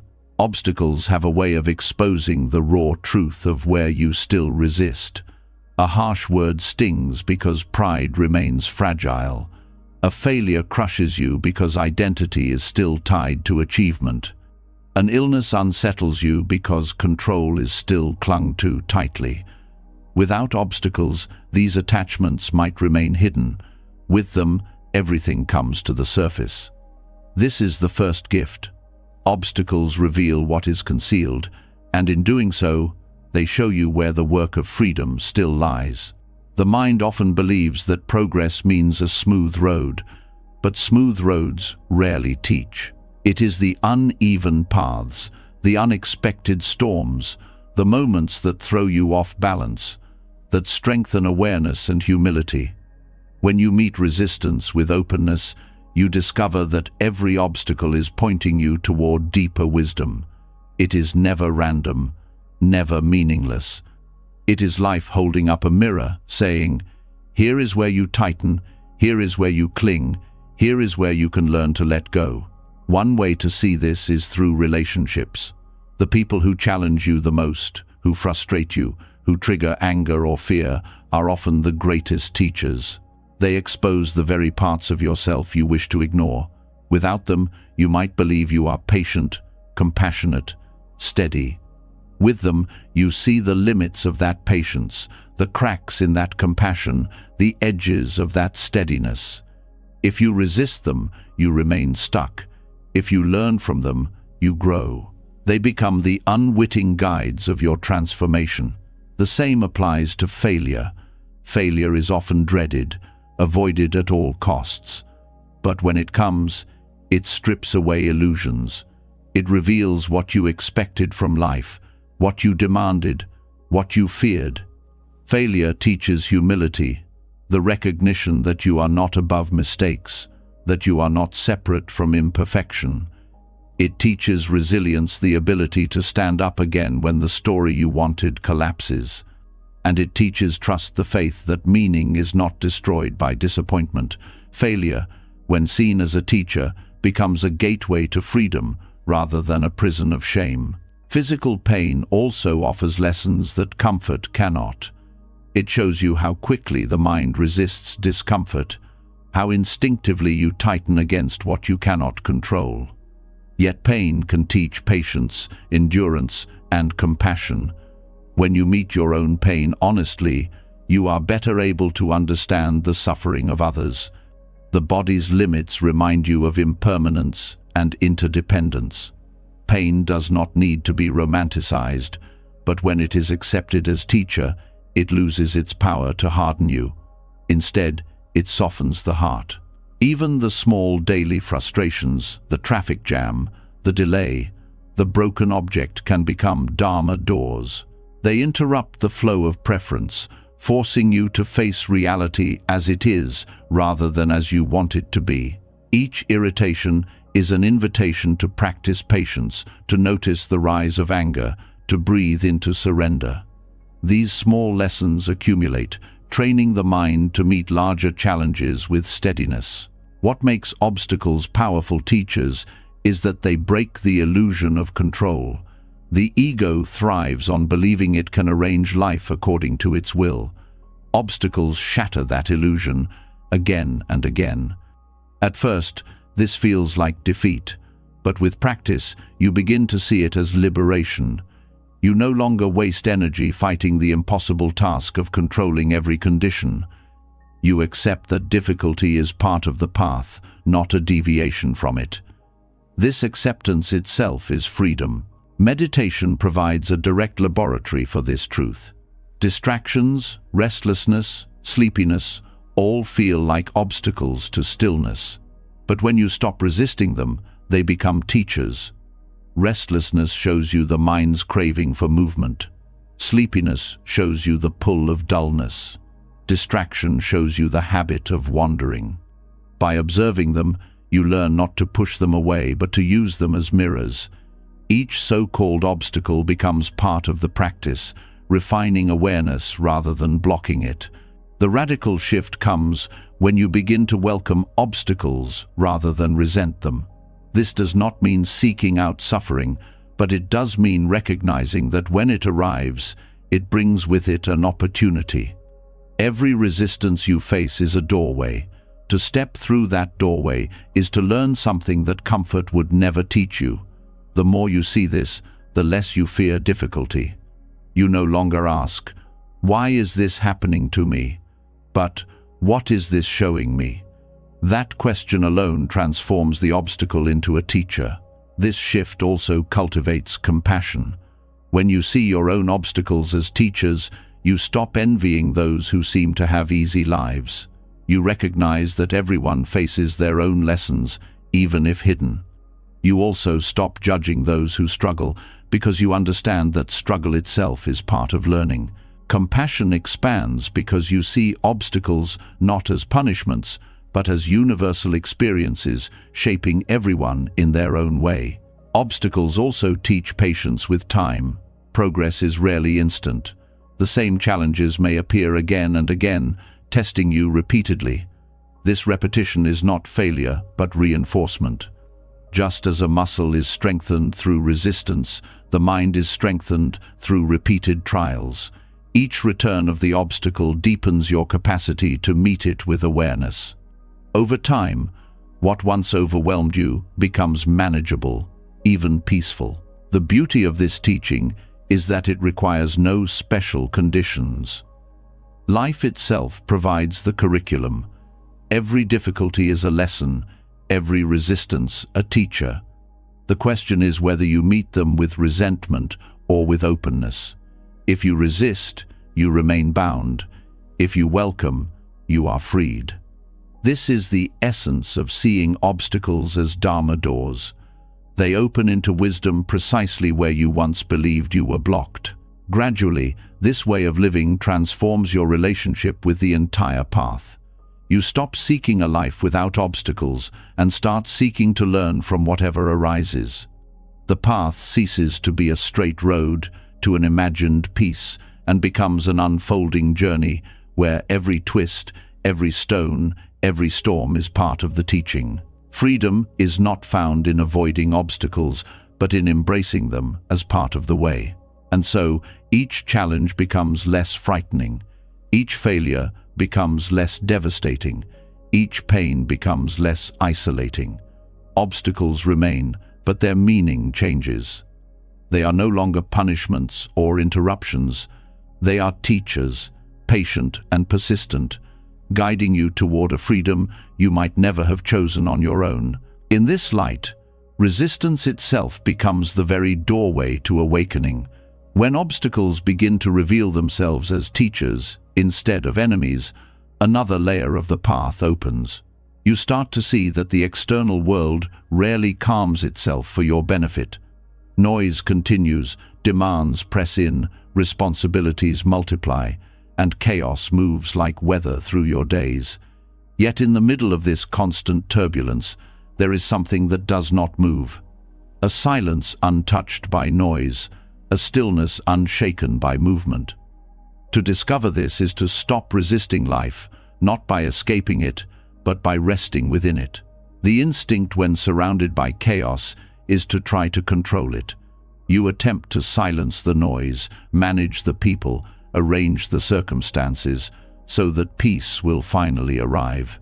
But even if you succeed briefly, the chaos soon returns in another form. Real peace does not come from fixing the world outside. It comes from touching the stillness that exists inside, always present, waiting beneath the surface of distraction. This inner stillness is not the absence of sound or motion.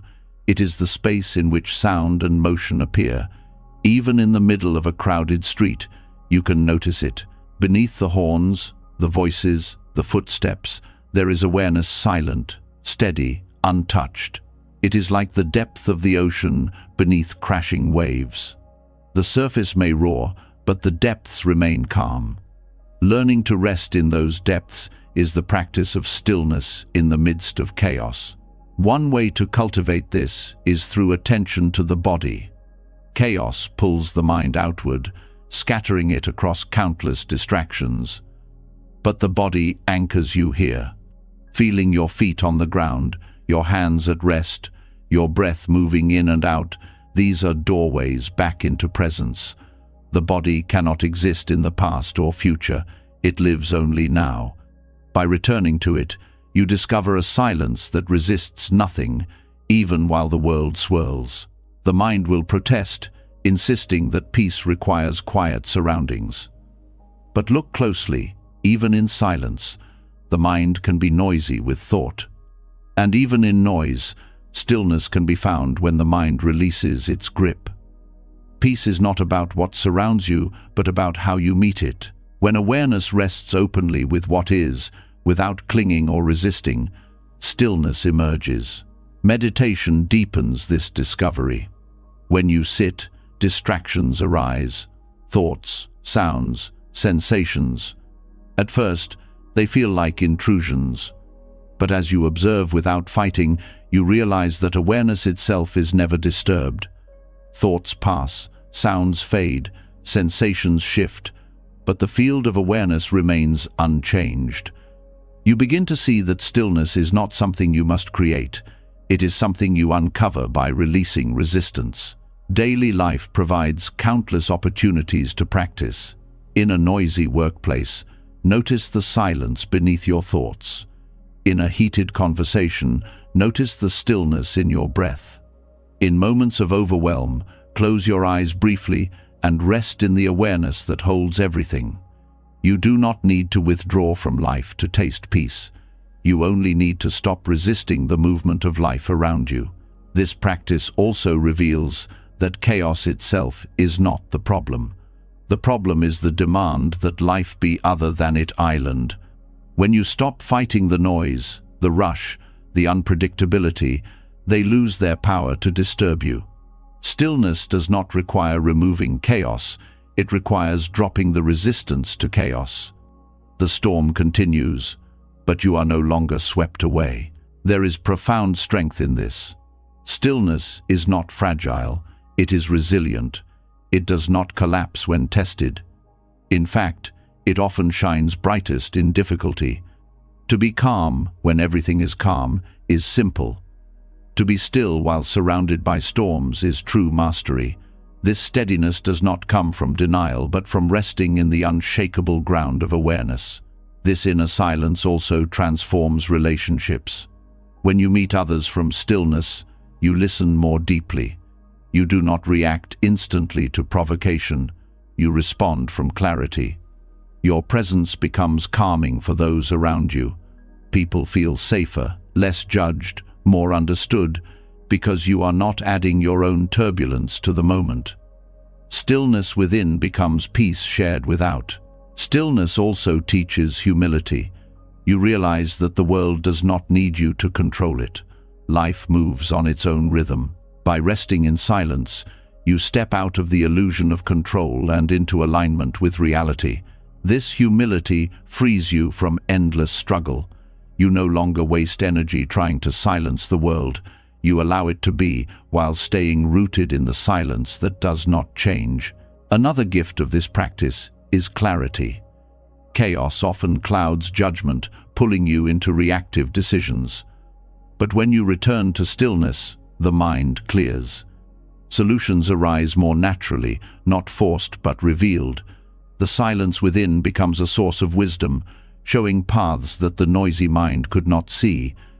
Action becomes more precise, less frantic, guided by the calm ground of awareness. Over time, the practice of resting in inner silence changes how you experience life altogether. You stop waiting for external conditions to bring peace. You stop blaming noise, movement, or unpredictability for your unrest. You see that stillness is always here, available in every moment, beneath every experience. Chaos no longer feels like an enemy, but like a surface pattern, unable to disturb the depth of awareness beneath. This discovery is not dramatic. It does not announce itself with fanfare. It arrives quietly, like the realization that you were never separate from peace to begin with. The silence was always present, patiently waiting for you to notice. Once you touch it, even briefly, you know it is real. And the more you return to it, the stronger it becomes, until chaos loses its power to unsettle you. In this way, stillness in the midst of chaos becomes one of the most profound freedoms. You are no longer dependent on a quiet environment, a perfect schedule, or a controlled life. You carry peace with you, wherever you go, because it is not found outside, but uncovered within. And in that freedom, resistance fades, replaced by a calm presence that no storm can shake. When the discovery of stillness reveals that even in the loudest and most unsettled moments, there is a ground of peace within you, the heart begins to sense another layer of wisdom. You see that chaos need not consume you if you do not resist it, yet when pain arises, the instinct is still to harden, to brace, to shield yourself against it. The body tenses, the mind contracts, and the heart closes. But this hardness does not protect you, it only deepens the suffering. The path asks for something far more courageous, not to armor yourself, but to soften. This softness is not weakness, but the noble strength that opens the door to true liberation. Softness begins with the willingness to feel. Most of the time, pain is amplified not by its raw sensation, but by the layers of resistance we add. We tell ourselves it should not be happening, that we cannot endure it, that it must end immediately. This resistance tightens every fiber of our being, creating a wall around the pain. Yet when you soften into it, when you let the body relax even as discomfort is present, something shifts. The pain remains, but the suffering lightens. Softness reveals that it is possible to be free in the very midst of difficulty. This practice shows itself clearly in physical pain. A headache, an ache in the back, the weariness of illness. The usual response is to fight, to clench, to grow frustrated. But the more you resist, the stronger the tension grows. Softening does not make the pain disappear instantly, but it changes your relationship with it. You breathe into the sensation, allowing it to exist without making it an enemy. Often, in that soft acceptance, the edges loosen, the heaviness lightens. Even if the pain remains, it no longer dominates you in the same way. The same truth applies to emotional pain.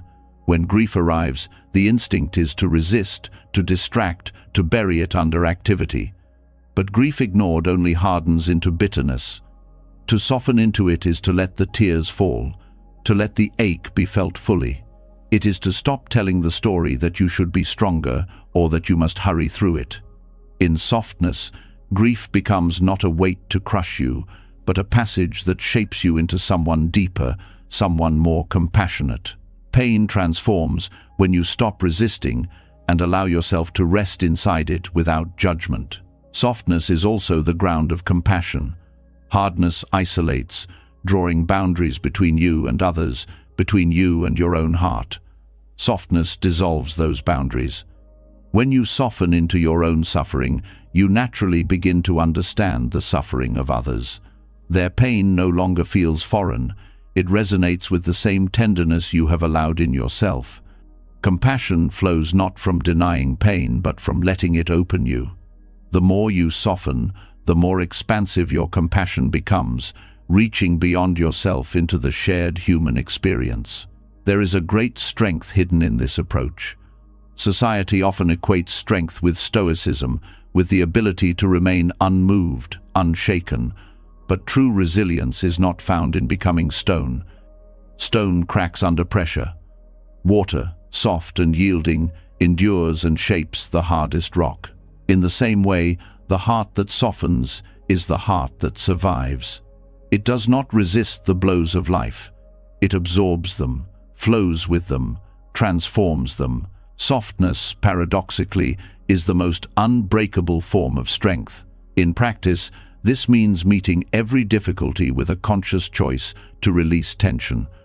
When anger rises, notice the tightness in your chest, the heat in your body. Instead of tightening further, breathe and soften those edges. When fear appears, notice the grip in your stomach, the clenching in your jaw. Instead of bracing, soften and allow the feeling to pass through. This does not erase emotion but transforms how you hold it. The emotion flows, teaches, and eventually releases, without leaving scars of resistance. Softness also reshapes how you relate to others in conflict. When attacked, the reflex is to harden, to defend, to strike back.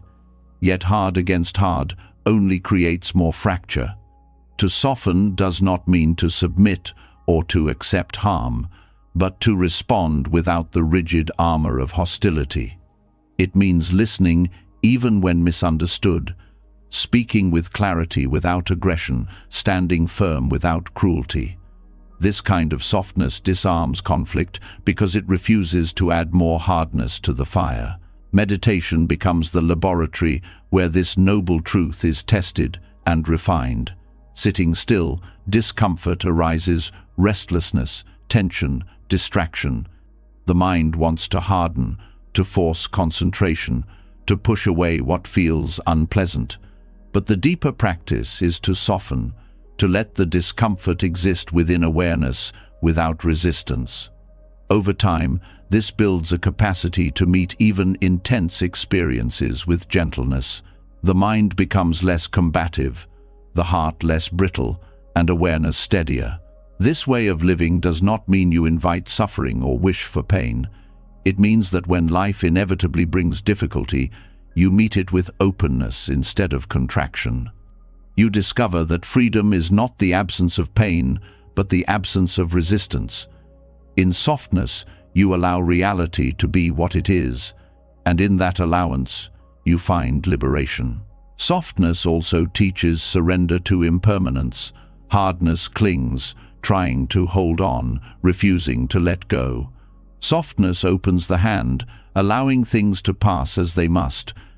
In this surrender, grief is gentler, joy is richer, and life flows more naturally. You stop fighting what cannot be controlled, and instead, you learn to move with the rhythm of change. There is also a subtle joy that arises in softness. When you stop bracing against life, you discover a lightness in being. Even in difficulty, there is space, there is breath, there is presence. This joy is not the opposite of pain, but the peace that coexists with it. It is the quiet smile of one who knows that even the heaviest burden can be carried when the heart does not harden. Over time, practicing softness changes everything. Pain no longer feels like punishment, but as part of the texture of being alive. Difficult people become opportunities to practice patience. Setbacks become reminders to release control. The world no longer needs to be fought at every turn because you have discovered another way, to meet it with gentleness, and so softness reveals itself as noble, not because it avoids difficulty, but because it transforms it. It is the strength that refuses to harden, the courage that refuses to close, the wisdom that refuses to resist. In choosing softness again and again, you find the path to liberation, not far away, not hidden, but here, in every moment, you stop fighting and allow the heart to remain open. When softness begins to guide the way you meet pain, a new clarity emerges. You see that hardening only deepens suffering, while yielding allows life to move through you without breaking you. Yet beneath the surface of each experience, there is another layer often misunderstood, a current that carries every action, thought, and intention forward. Many hear the word karma and shrink back, treating it as punishment or cosmic judgment. But karma is not a prison sentence. It is momentum. It is the natural flow of energy unfolding through cause and effect, something to meet with awareness rather than fear. To understand karma as momentum is to recognize that every action ripples outward, shaping what comes next. A kind word spoken plants a seed of trust. A harsh word spoken plants a seed of tension. Neither is permanent, yet both carry momentum. Karma is not a divine punishment keeping score, but the natural echo of what has been set in motion. When this is seen, life stops feeling like a system of rewards and penalties and begins to reveal itself as a living field of energy you participate in every moment. This shift in perspective changes how you respond to difficulty. When hardship comes, the reflex may be to think, "This is my punishment." That story tightens the heart and breeds shame. But when you view it as momentum, the weight softens. Hardship is simply energy returning, the unfolding of countless causes. It is not personal blame, but an opportunity to meet what has arisen with clarity. The question shifts from "Why me?" to "How do I meet this wisely?" This shift turns resistance into awareness. Momentum also reveals itself in habits. Every repeated action strengthens its own pathway. A thought rehearsed often becomes a reflex. An action repeated often becomes character. Karma is not only about past lives or distant consequences. It is the momentum of your daily choices shaping your future experience. Each time you act with anger, you strengthen the current of anger. Each time you act with patience, you strengthen the current of patience. This is not punishment, but the law of momentum. Seeing this clearly gives you back responsibility without the weight of guilt. Meeting karma with awareness means stepping into the present moment as the place where momentum can shift. You may not control the seeds already planted, but you can choose how to meet them. If anger ripens, you can fuel it with more anger, or you can soften and respond with patience. If fear arises, you can resist it and give it more power, or you can breathe with it and allow it to pass. Awareness becomes the steering point in the stream of karma, guiding where the energy flows next. This view also dissolves fatalism. Many think karma means being trapped in destiny, unable to escape what has been written. But momentum is not fixed. It can be redirected with attention. A river may carry strong currents, but with guidance, its course can change. So too with karma. Old patterns may be powerful, but awareness can shift them. Freedom lies not in erasing the past, but in shaping the direction of the present. Relationships offer clear examples of this. Harsh words spoken in anger carry momentum, often leading to conflict. But if met with awareness, that momentum can be interrupted. Instead of reacting with equal harshness, you choose silence, or patience, or kindness. The energy shifts, and a different path opens. In this way, karma is not punishment, but invitation. An invitation to break cycles and create new ones. Even joy is seen differently through this lens. Joy is not a random gift, but the ripening of seeds planted through gratitude, kindness, and openness. When you experience joy, you can recognize it as the fruit of past currents and meet it with appreciation rather than clinging. By doing so, you allow its momentum to continue flowing, enriching not only yourself, but those around you. Meditation provides a laboratory for this understanding. Old thoughts surface, sometimes painful, sometimes distracting. They are the momentum of past conditioning. At first, it feels overwhelming. But when you sit with them, neither resisting nor indulging, you see how the energy shifts. A thought arises, is noticed, and dissolves. Another arises, and the same process continues. You begin to see karma not as punishment but as energy flowing through awareness, transformed by the quality of your presence. This perspective also deepens compassion. When others act with cruelty or ignorance, it is easy to judge them as inherently bad. But if you see their actions as momentum, the product of past conditioning, pain, or misunderstanding, judgment softens. You do not excuse harm, but you understand its roots. This allows you to respond not with hatred but with wisdom and care.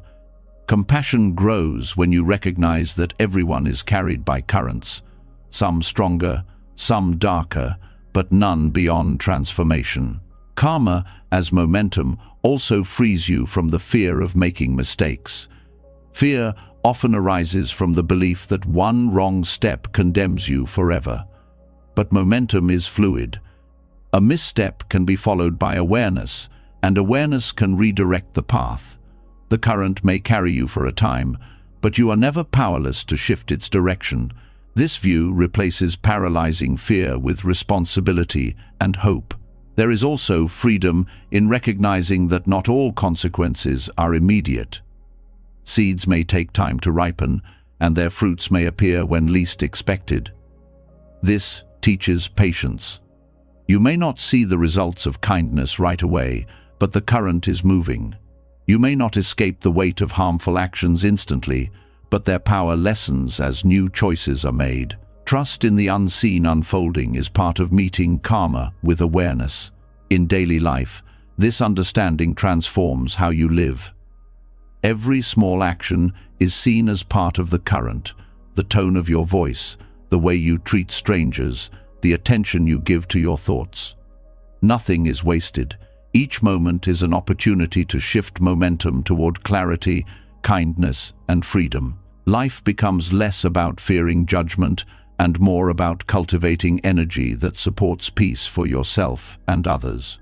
Over time, this way of seeing dissolves resistance to life itself. You no longer feel hunted by punishment or trapped by fate.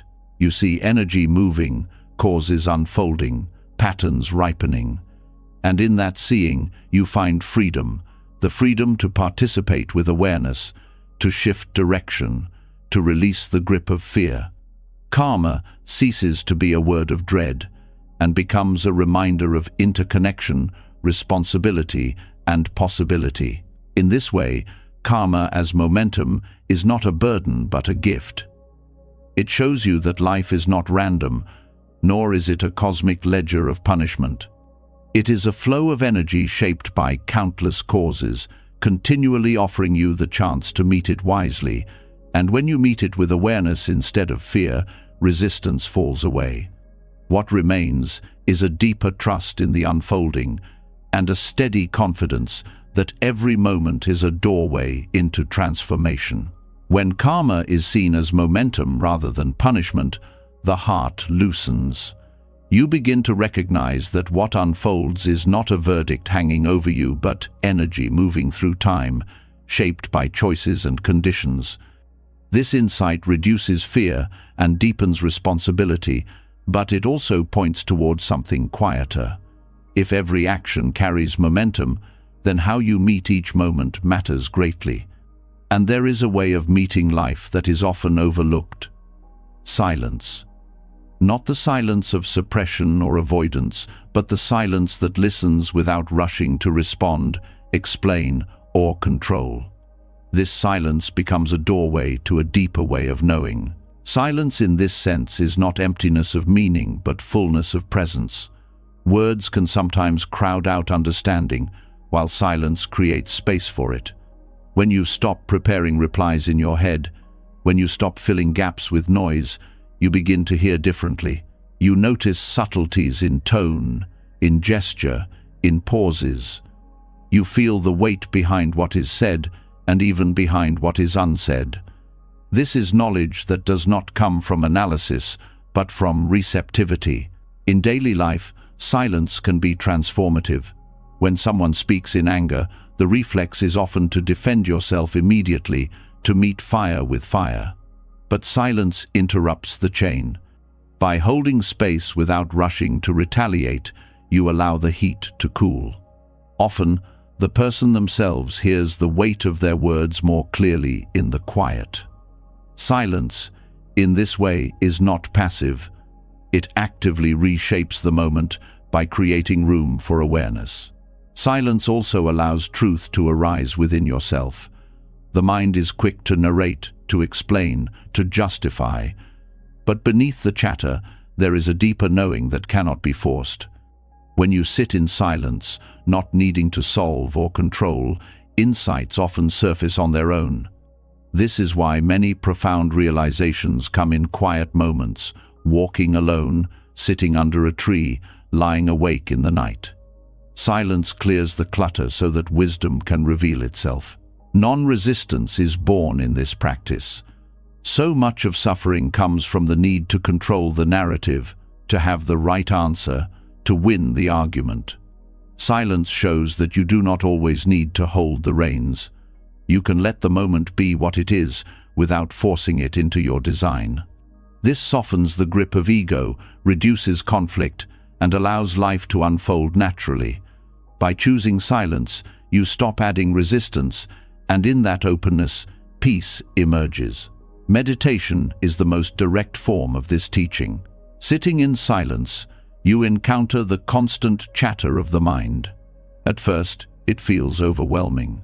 But as you allow it without chasing or suppressing, the chatter gradually quiets. In the stillness, awareness becomes clearer, broader, less entangled. You realize that silence is not the absence of thought, but the space in which thought arises and dissolves. That space is steady, unshaken, always present. This way of knowing also deepens relationships. Many people do not truly listen, they wait for their turn to speak. But when you listen in silence, without preparing your response, others feel it. They feel heard in a way that words alone cannot provide. Trust deepens, walls soften, and genuine connection becomes possible. Sometimes the most healing gift you can offer is not advice but silent presence. Silence is also a powerful teacher in conflict with yourself. When you struggle internally, the mind often creates endless commentary. I should be stronger. I shouldn't feel this way. I must fix this. These judgments add layers of resistance. But when you meet yourself in silence, you drop the need to explain or solve. You simply sit with what is present, fear, sadness, confusion, and in that stillness, the storm loses its power. You realize that you do not need to fight every thought. You can let them rise and fall in the silence that holds them. There is wisdom, too, in the silence of nature. Standing among trees, by rivers, under the sky, you feel a presence that does not argue or explain. The silence of nature is not empty but alive, filled with rhythms and currents beyond words. By resting in it, you begin to sense that true knowing is not always verbal. It is felt in the body, in the heart, in the quiet recognition of being part of something vast. This practice also counters the noise of modern life. Constant messages, notifications, and conversations fill the mind with stimulation. Without silence, you lose the capacity to discern what truly matters. By carving out even small spaces of quiet, a pause before speaking, a moment of stillness before reacting, a walk without distraction, you reclaim the depth that noise drowns out. In silence, priorities clarify and the unnecessary falls away. Non-resistance through silence does not mean you never speak or act. It means that when you do, it arises from clarity rather than compulsion. Words spoken from silence carry weight because they are not cluttered by ego or defensiveness. Actions taken from silence are precise because they are not reactions but responses. Silence purifies expression by grounding it in awareness rather than noise. Over time, silence becomes a companion rather than an absence. You begin to seek it not because you dislike sound, but because you recognize its richness. You no longer fear pauses in conversation, quiet evenings, or moments without distraction. Instead, you treasure them as opportunities to reconnect with a knowing that runs deeper than words. Through this, resistance to life itself begins to fall away. Silence shows that you do not need to control every moment with commentary or judgment. You can allow life to speak in its own way. Sometimes through words, sometimes through action, sometimes through stillness. To listen deeply without interference is to align with reality rather than struggle against it. And so, silence reveals itself as a way of knowing more profound than analysis. It is the soil in which awareness grows, the space in which wisdom emerges, the field where non-resistance takes root. By listening without the need to answer, explain, or control, you discover that silence is not emptiness, but presence. A presence that teaches you how to meet life with openness, gentleness, and peace. When silence is welcomed, not as emptiness, but as a deeper form of knowing, you begin to notice that much of the noise in life arises from the self defending itself. The urge to answer quickly, to justify, to explain, all come from the need to protect an identity that feels fragile. Silence reveals how unnecessary much of this island. From that doorway, the path leads into one of the most profound insights of Buddhist wisdom, the recognition of no self. This truth does not erase your humanity, but it dissolves the illusion of a permanent self that must always be defended, protected, and reinforced. In that dissolution lies a freedom beyond measure. The concept of no self, or anatta, is often misunderstood. Many think it means denying existence or pretending you are nothing, but it is not nihilism. It is the recognition that what you call self is not a fixed entity, but a shifting process. Thoughts, feelings, sensations, memories, they arise and pass like clouds. You call them me, but they are never the same from one moment to the next. No, self is not the denial of experience, but the release of the illusion that there is a solid, unchanging I at the center of it all. When you cling to the idea of a permanent self, resistance naturally follows. Any threat to identity feels like an attack. Criticism hurts not because of the words themselves, but because they seem to shake the self you are trying to protect. Change feels terrifying because it threatens the stability of the identity you cling to. Even praise can become a trap because you fear losing it and so tighten around the image it creates. But when you see that the self is not solid, the need for defense drops away. There is nothing fixed to protect, and so much of the tension dissolves. This realization reshapes your relationship with fear. Fear thrives on the idea of a self that can be destroyed. Death terrifies because it appears to erase this permanent identity. But if the self is already a process, already a flow, then death is not the end of something fixed, but the continuation of change. The fear softens because you see that what you are is not limited to the image you cling to. You are not a single identity to lose. You are the unfolding of life itself. The same shift transforms anger. Anger often arises when the self feels disrespected, ignored, or diminished. But if there is no permanent self to defend, what is there to attack? Insults lose much of their power because they no longer pierce a fixed identity. They are just sounds, just opinions, just passing waves. This does not mean you become passive in the face of harm, but it means you respond without the extra burden of ego. You act from clarity, not from the blind need to protect an illusion. In relationships, the insight of no self brings profound freedom. Much of the conflict between people arises from clinging to rigid identities: parent, partner, leader, follower. These roles become cages, limiting how you see yourself and how you see others. When you release the need to fix identity, you meet others as fluid beings rather than static roles. Love becomes freer because it is not about protecting an image of who someone should be. Compassion deepens because you see that others, too, are processes unfolding, not fixed selves to be judged. Meditation reveals this truth directly.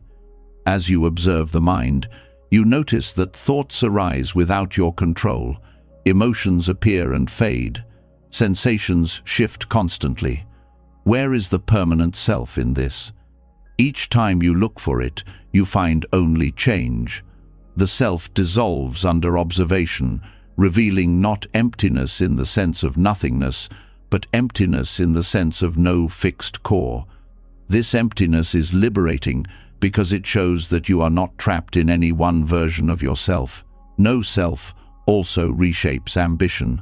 Many goals are driven by the desire to build or protect identity, to be seen as successful, intelligent, strong. But when you see through the illusion of self, ambition loosens. You may still act, still create, still pursue, but the weight of identity is gone. You do not need achievements to define you, because there is no permanent you to hold them. Work becomes play, creation becomes expression, action becomes service, all without the burden of ego. This insight also softens suffering. Much of suffering comes from clinging to a self-image that does not match reality. You want to see yourself as capable, but life shows you your limits. You want to see yourself as loved, but relationships shift. You want to see yourself as permanent, but aging and death arrive. Each clash between self-image and reality creates pain. When you release the image, the clash dissolves. You suffer less because you are no longer resisting what island. Even morality is transformed by this teaching. Without the illusion of a permanent self, the boundary between you and others blurs. The pain you cause another is not separate from you, because there is no fixed me and them. Compassion becomes natural because you see the interconnection clearly. Harm to others is harm to the whole, and kindness flows more easily when the walls of self dissolve. At first, the thought of no self can feel unsettling. The ego resists, insisting that without a fixed self, there is nothing to hold on to. But with practice, the fear gives way to relief. The self you have been defending all this time was never stable, never secure. To let it go is to drop a burden you did not need to carry. What remains is not emptiness in a bleak sense, but freedom. Freedom to flow, to change, to live without the constant strain of self-protection. This freedom touches even the smallest details of daily life. When waiting in line, you do not need to feed the self with impatience. When praised, you do not need to inflate. When criticized, you do not need to collapse. You move more lightly through the world because the self no longer clings to every ripple of experience. You are free not because conditions are perfect, but because you are no longer chained to the illusion of permanence. Over time, the insight of no self becomes less of a concept and more of a lived reality. You stop saying, "This is who I am," and start saying, "This is what is arising now." Identity becomes fluid, flexible, open.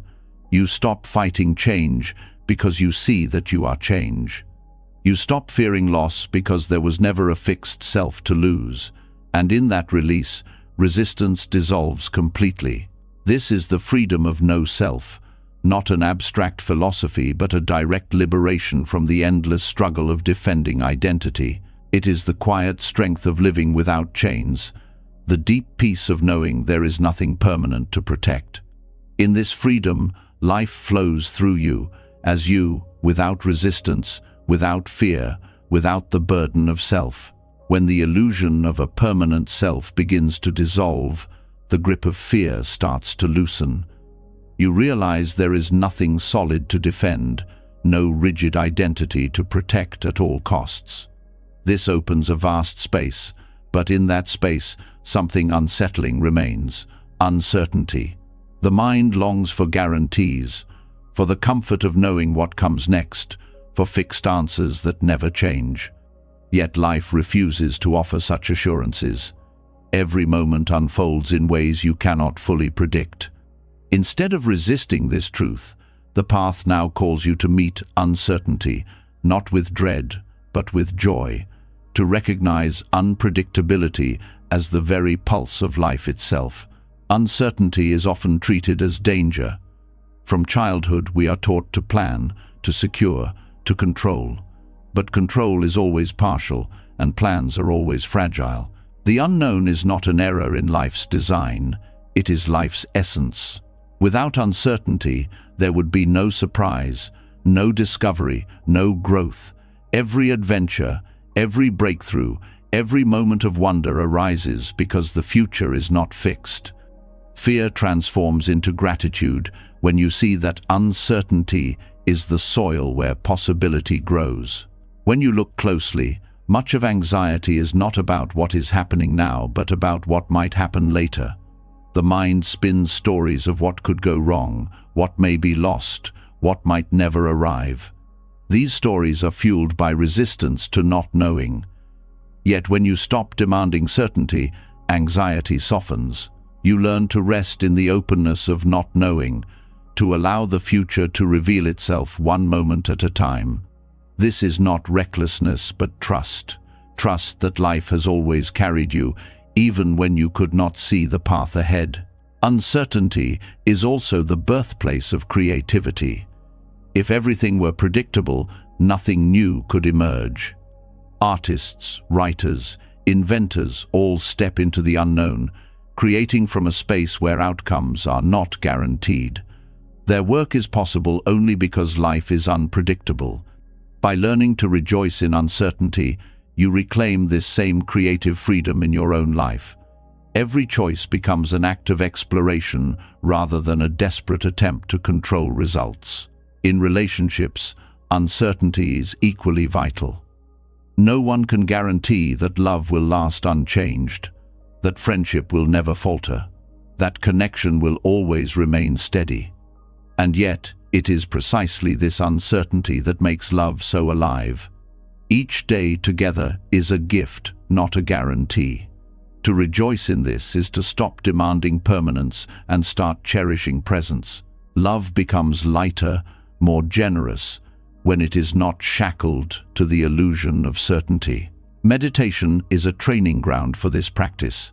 Sitting in silence, you never know what will arise: calm or restlessness, joy or sorrow, clarity or confusion. The temptation is to resist what feels unwanted and cling to what feels pleasant. But when you open to whatever comes, you discover the beauty of uncertainty. Each breath, each thought, each sensation becomes part of an unfolding you cannot script. Awareness itself rejoices because it is freed from the exhausting work of control. The wisdom of uncertainty also reshapes ambition. Many chase security in careers, wealth, or reputation, believing that certainty will finally bring peace. But peace does not come from locking down the future. It comes from meeting the future as it arrives, with openness. When you accept uncertainty, you still act, you still strive, but without desperation. Success and failure both become part of the adventure, not verdicts of worth. This lightens ambition and frees you to pursue work with sincerity rather than fear. Uncertainty even deepens resilience. When you stop demanding guarantees, you become more flexible. Change no longer feels like betrayal, but as life doing what it has always done, shifting, evolving, surprising. Resilience grows because you are not shattered each time the unexpected arrives. Instead, you adapt, you learn, you grow. Uncertainty, once feared, becomes the very training ground of strength. The joy of uncertainty is also revealed in small moments. A walk without a destination, a conversation that unfolds without a script, a day left unscheduled, each opens space for surprise. These experiences remind you that unpredictability is not always danger, it is often delight. To rejoice in uncertainty is to see that some of life's most precious moments are the ones you never planned. This perspective changes how you face endings. The mind fears them because they throw you into the unknown. But every ending is also a beginning, though the shape of it is hidden. By rejoicing in uncertainty, you learn to step into endings with trust, knowing that new possibilities are already forming.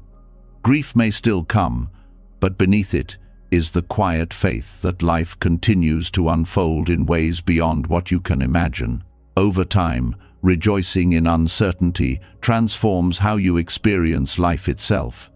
Each day becomes less about controlling outcomes and more about meeting whatever arises with openness.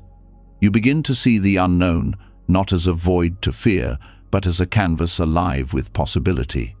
This shift does not remove challenges, but changes how you hold them. Instead of bracing against them, you meet them with curiosity. And so, uncertainty becomes not an enemy, but a companion. It walks beside you in every step, reminding you that nothing is fixed, that everything remains alive with potential. By rejoicing in it, you discover freedom, the freedom to live without the chains of fear, to embrace each moment as fresh, unrepeatable, and full of possibility. This is the gift of uncertainty. It keeps you awake, it keeps you alive, and it keeps you open to the endless unfolding of life. When uncertainty is no longer feared, but embraced as the pulse of possibility, life begins to feel lighter. You stop demanding control, and in that release, you open yourself to what each moment brings. Yet in that openness, you inevitably encounter suffering, yours and the suffering of others. The reflex is often to resist it, to label it as an error in existence, something to be fixed or hidden away. But resistance only deepens the wound. The path forward invites a different way, to view suffering not as a private curse, but as a shared human truth, a thread that connects you to every being who has ever lived. In this recognition, compassion awakens. Suffering is often what isolates us. When pain comes, the mind says, "Why me? No one understands." This story creates walls, cutting you off from others. But when you see suffering as universal, the walls dissolve. Birth, loss, sickness, aging, disappointment, no one escapes these truths. They are not signs of failure, but the very conditions of life. By acknowledging this, you step out of isolation and into connection. Suffering becomes less of a prison and more of a bridge. This compassionate view begins with your own pain. Instead of judging yourself for feeling weak, you soften into the understanding that suffering is part of being human. The tears you shed are not signs of inadequacy, but proof of your capacity to feel deeply. When you stop resisting your own suffering, you stop adding shame on top of pain. You begin to treat yourself with gentleness, the same way you would comfort a friend. This self-compassion lays the foundation for extending compassion outward. From here, empathy naturally expands. When you see others struggling, you recognize the same patterns you have known. Their anger may hide fear, their defensiveness may mask grief, their cruelty may spring from their own wounds. Instead of meeting suffering with judgment, you meet it with understanding. You do not excuse harm, but you see the human beneath it. This shift transforms relationships. Conflicts soften, forgiveness becomes possible, and love deepens because it is rooted in shared vulnerability rather than idealized perfection. Meditation on compassion, such as loving kindness practice, makes this truth visceral. You begin by sending well wishes to yourself, then to loved ones, then to those who challenge you, and eventually to all beings. As you sit with this practice, you feel the shared weight of suffering, but also the shared longing for peace. Everyone, no matter how different, wants to be free from pain. This realization erodes barriers of race, class, religion, and even enmity. The more you feel it, the more compassion becomes your natural response to life. The compassionate view of suffering also reshapes how you respond to global pain. News of war, injustice, and disaster can feel overwhelming. The instinct may be to shut down, to turn away, to protect yourself from despair. But when you see suffering as shared, you realize your response matters. Even if you cannot fix everything, you can act with compassion in the space you inhabit. A kind word, a helping hand, a refusal to add more cruelty. These are not small gestures. They ripple outward, contributing to the healing of the whole. Another profound aspect of this practice is that compassion transforms suffering itself. Pain remains, but when you meet it with love, it loses some of its sting. Grief may still ache, but it becomes softer when you see it as part of the human condition, a sign of love that once was. Fear may still rise, but it is less isolating when you know others are walking the same path. Compassion does not erase suffering, but it changes its meaning. It becomes a doorway to connection rather than a wall of separation. This perspective also strengthens resilience. When you resist suffering, you exhaust yourself fighting reality. But when you accept it as part of life, you save energy for what truly matters, how you respond. Compassion makes you stronger, not weaker, because it keeps the heart open in the face of difficulty. Instead of collapsing into despair, you remain connected to others. Instead of hardening into bitterness, you remain capable of love. This strength is not loud, but it endures. In everyday life, opportunities to practice abound. When someone cuts you off in traffic, you can see it not just as rudeness, but as a sign they may be rushing in stress or pain. When a coworker lashes out, you can remember that suffering often spills over. When a friend withdraws, you can offer patience rather than judgment. Each small moment of compassion interrupts the cycle of suffering and creates space for healing. There is also a deep spiritual dimension here. Suffering, viewed through compassion, becomes a teacher of interconnection. It shows you that no one stands apart. The loneliness you feel has been felt by countless others. The grief you carry has been carried across generations. To see this is to recognize that you are part of something larger. The human heart is vast enough to hold all of it, not as a burden but as a testament to our shared humanity. Over time, this compassionate view dissolves much of the fear around suffering. You no longer need to hide from it, deny it, or pretend it does not exist. You meet it openly, knowing it is the common ground beneath us all. And in that meeting, love grows, not sentimental love, but the fierce, steady love that arises when you see yourself in others and others in yourself. In this way, suffering stops being the enemy and becomes the very force that deepens connection. What once isolated you now binds you to the human story. What once felt like punishment now becomes a call to compassion. And in answering that call, you discover a strength, a gentleness, and a love that could never have arisen without the truth of suffering itself. When suffering is no longer seen as a solitary weight, but as a shared truth that binds you to others, the heart begins to soften in new ways. Compassion makes it clear that resistance isolates, while acceptance opens. From this understanding arises another step on the path: surrender. Not surrender as defeat, but surrender as harmony, the choice to move with life instead of against it. And perhaps the simplest, most direct way to practice this surrender is found in walking. Each step becomes a mirror, showing you how to meet existence without pushing or pulling, how to let the ground carry you while you rest in presence. Walking is often treated as nothing more than a means of getting from one place to another. The mind leaps ahead to the destination, already planning what comes next. But mindful walking turns the journey itself into practice. Each step is complete in itself, an opportunity to surrender the need to arrive and simply be with the act of moving. The body lifts, shifts, and lands an effortless rhythm that mirrors the flow of life when you stop interfering. Surrender in walking begins with the body's wisdom. You do not need to command every muscle to move. The body already knows. Each step is carried by balance, gravity, and rhythm. To walk mindfully is to trust this wisdom, to let go of the illusion of control and simply allow movement to unfold. This trust becomes a metaphor for life itself. Just as the body knows how to walk, life knows how to flow when you stop tightening around it.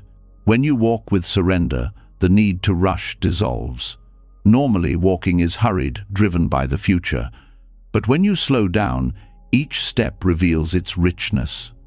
The texture of the ground beneath you, the air brushing your skin, the steady beat of your pace all remind you that life is happening now, not at the end of the path. Walking becomes a meditation on presence, a way of practicing surrender, one step at a time. This practice also reshapes your relationship with control. Walking shows that you cannot skip ahead without passing through the steps in between. Life unfolds the same way. No moment can be bypassed. Each step must be lived. Surrender means accepting this truth instead of resisting it, allowing yourself to inhabit the moment you are in fully, without demanding it be different. The ground under your feet becomes both teacher and guide, showing you that the only place of freedom is here. Walking as surrender also quiets the restless mind. As you place one foot down and then the other, awareness settles into the body. The swirl of thoughts begins to soften because attention is anchored in rhythm. You are no longer pulled into constant planning or regret. You are carried by the simple act of moving. The mind learns to let go of its need to control the story and instead rest in the silence of each step. In relationships, this practice finds expression as well. To walk alongside another person is to embody surrender. You match pace, listen with your presence, share silence without needing to fill it. Walking together becomes an act of connection free from pushing or pulling. You are not trying to lead or to lag behind. You are simply present, moving together in harmony. This simple act can deepen intimacy more than many words ever could. Surrender through walking also teaches patience.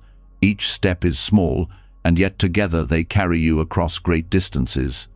You learn that transformation is not about dramatic leaps, but about steady, faithful movement. In the same way, spiritual growth unfolds step by step, moment by moment. There is no need to rush. Every step taken with surrender is already part of arrival. Walking mindfully reveals impermanence in a tangible way. Each step arises and passes, never repeated. The foot that lifts is not the same foot that lands. This mirrors the truth of life itself. Every moment passes into the next, every breath into another. To surrender in walking is to accept impermanence, not as loss, but as rhythm. You begin to see change not as disruption, but as the natural unfolding of existence. Meditation on walking can be practiced anywhere, in a garden, in a hallway, on a city street. The setting does not matter. What matters is the quality of attention. By surrendering to each step, you cultivate the ability to surrender in every aspect of life. The walk becomes a rehearsal for meeting joy, sorrow, uncertainty, and change without resistance. Each step is a reminder. This is enough. This is the way. This is life. Over time, walking as surrender transforms how you approach challenges. Instead of leaping ahead in worry or collapsing in despair, you take the next step. When faced with uncertainty, you surrender to the step at hand. When overwhelmed, you return to the ground beneath you. Problems may remain, but the panic around them lessens because you are no longer trying to live the whole journey at once. You trust that step by step, life carries you forward. This practice is also a doorway to gratitude. When you walk with surrender, you notice details often missed: the warmth of sunlight, the sound of leaves, the beating of your own heart. These ordinary moments become extraordinary when you surrender the rush of mind and allow them to touch you. Gratitude grows because you no longer take each step for granted. Every movement becomes a gift, a reminder that life supports you in countless unseen ways. Walking also carries symbolic meaning in spiritual traditions. Pilgrimages are nothing more than walking with surrender step after step, trusting that the journey itself transforms. This truth does not belong only to monasteries or sacred paths. It is available in every walk you take. To walk with surrender is to turn your daily movement into a pilgrimage, an offering of presence to the ground that carries you. In the deepest sense, walking teaches that surrender is not about stopping action, but about moving without struggle. The steps continue, but the pushing and pulling cease. You no longer demand that life be other than its island. You meet each moment with the same trust you place in the ground to hold your weight. This is surrender, not collapse, not passivity, but alignment with the rhythm of life. As this practice deepens, even the act of arriving shifts. Destination is no longer the point. Arrival is found in every step, because each step is complete in itself. Life ceases to be a race from one goal to the next and becomes a continuous unfolding of presence. You surrender to the walk itself, and in that surrender, you discover freedom. Walking as surrender, then, is more than a metaphor. It is a lived experience of how to meet existence without resistance. With each step, you learn to release the urge to push ahead or pull back. You discover that peace is not waiting at the end of the path, but available in every footfall, every breath, every moment. You allow yourself to move with life instead of against it. When walking is embraced as surrender, every step teaches you that resistance is unnecessary, that life carries you if you allow it. But there is still a deeper refinement of this surrender, the willingness not only to accept what is pleasant and neutral, but also to bow to what wounds. Pain, loss, failure, and disappointment do not feel like gifts when they arrive. They feel sharp, unfair, heavy. Yet when you meet them with gratitude, their nature changes. Gratitude does not erase the hurt, but it transforms the way it shapes you, revealing difficulty as the very force that polishes the soul. Gratitude for what hurts begins with a shift in perspective. The instinct is to curse hardship, to see it only as an obstacle. But when you ask what it is teaching, the bitterness softens. Every struggle carries within it a lesson you could not have learned otherwise. A broken plan teaches flexibility. A betrayal teaches discernment. A loss teaches depth of love. Gratitude does not mean you wished for the suffering, but it means you recognize the wisdom it left behind. When you thank what hurts, you step out of resistance. Resistance says, "This should not be happening." Gratitude says, "This too has meaning." That shift changes the entire texture of your experience. Instead of fighting against reality, you begin to walk with it. The pain may still burn, but gratitude cools the despair. It shows you that the wound is not meaningless, but part of a larger unfolding. This practice is not about pretending that pain is pleasant. It is about acknowledging that pain refines you. Just as fire tempers steel, hardship tempers character. Gratitude for what hurts recognizes that growth often comes not from comfort, but from challenge. The heart expands when it has been broken and healed. Compassion deepens when it has tasted sorrow. Patience strengthens when it has endured delay. Gratitude allows you to honor this refinement instead of resenting it. Everyday life provides countless examples. When you face rejection, it stings. But gratitude can reveal that rejection clears the way for alignment with what truly fits. When illness strikes, gratitude can uncover a deeper appreciation for health and for the fragility of life. When failure comes, gratitude can remind you that failure humbles, teaches resilience, and opens new paths. Each difficulty becomes not a closed door but a hidden guide when met with gratitude. Meditation on gratitude for pain deepens this practice. Sitting quietly, you bring to mind a hurt, perhaps recent, perhaps long past. The instinct may be to recoil, but you soften and whisper thanks. Thanks for what it revealed. Thanks for how it shaped you. Thanks for the lessons hidden within it. At first, this feels unnatural, but over time, the heart begins to open to the possibility that even suffering can be sacred when seen clearly. This view also reshapes relationships. People who hurt you may still be held accountable, but gratitude can arise for the ways their actions taught you boundaries, self-respect, or forgiveness. Gratitude does not excuse harm, but it reclaims power from bitterness. It allows you to take wisdom from the wound, instead of letting the wound define you. This is not submission to injustice, but liberation from resentment. Gratitude for what hurts also transforms memory. Past pain often lingers as regret, replaying endlessly in the mind. But when you thank the past for its lessons, the memory softens.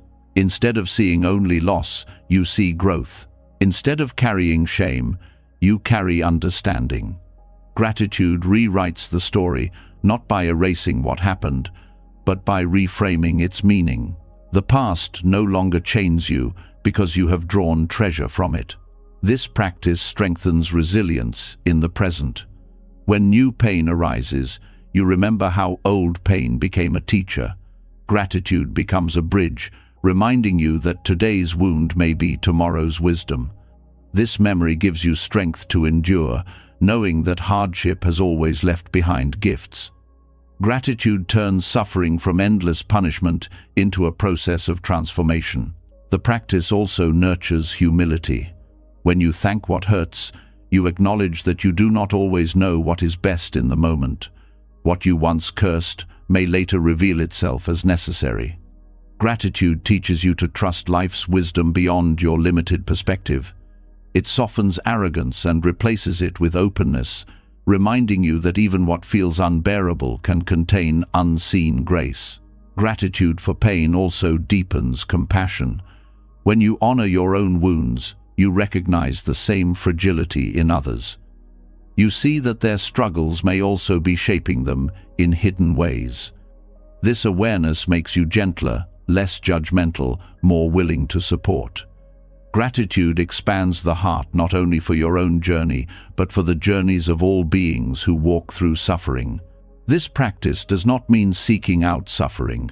It means that when suffering arrives, as it inevitably will, you do not waste it. You let it teach, refine, and awaken you. Gratitude ensures that pain is not endured in vain, but transformed into wisdom. Life becomes less frightening because you know even its harshest blows can serve your growth. Over time, gratitude for what hurts becomes second nature. When setbacks arrive, you breathe and ask, "What gift is hidden here?" When loss occurs, you grieve, but also give thanks for the love that made the loss possible. When disappointment appears, you thank it for clearing illusions. Each hurt becomes part of the polishing of your soul, making you clearer, softer, stronger. In this way, gratitude transforms suffering into a source of light. What once felt like poison becomes medicine. What once felt like punishment becomes initiation. Gratitude for what hurts does not deny pain, but it redeems it, revealing its hidden purpose. And in that redemption, the heart grows into a vast, resilient, compassionate space, capable of holding all of life without resistance. When gratitude begins to extend even to the things that wound you, suffering loses much of its power to harden the heart. You discover that pain can polish you rather than break you. Yet in the midst of living, one of the sharpest kinds of pain comes not from events themselves, but from others, their words, their judgments, their misunderstandings. Conflict seems unavoidable, and the instinct is to fight back, to explain, to correct. But this instinct often fuels the fire rather than calming it. The path now points to another way: noble silence. Not the silence of withdrawal or suppression, but the silence that arises from wisdom, the silence that refuses to resist being misunderstood. Noble silence is powerful because it interrupts the endless chain of reaction. In conflict, words can become weapons, sharpened by pride and fear. The more you try to justify yourself, the more tangled the argument becomes. Silence cuts through this tangle. It does not mean agreement with what is false, but it means refusing to add more fuel. By choosing silence, you step out of the cycle of escalation and into the stillness where clarity can return. This silence is not weakness. It is restraint born of strength. Anyone can shout, argue, or demand the last word. But it takes discipline to remain still when provoked, to hold space for the storm to pass. In that stillness, you discover that not every battle requires your participation. Some conflicts resolve themselves when not fed. Some words lose their power when not echoed. Noble silence is the courage to trust that truth does not always need immediate defense. When you practice silence in conflict, you also learn to release the need to be fully understood. Much suffering comes from the insistence that others must see you exactly as you see yourself. But no one can carry your entire perspective. To demand total understanding is to set yourself up for endless frustration.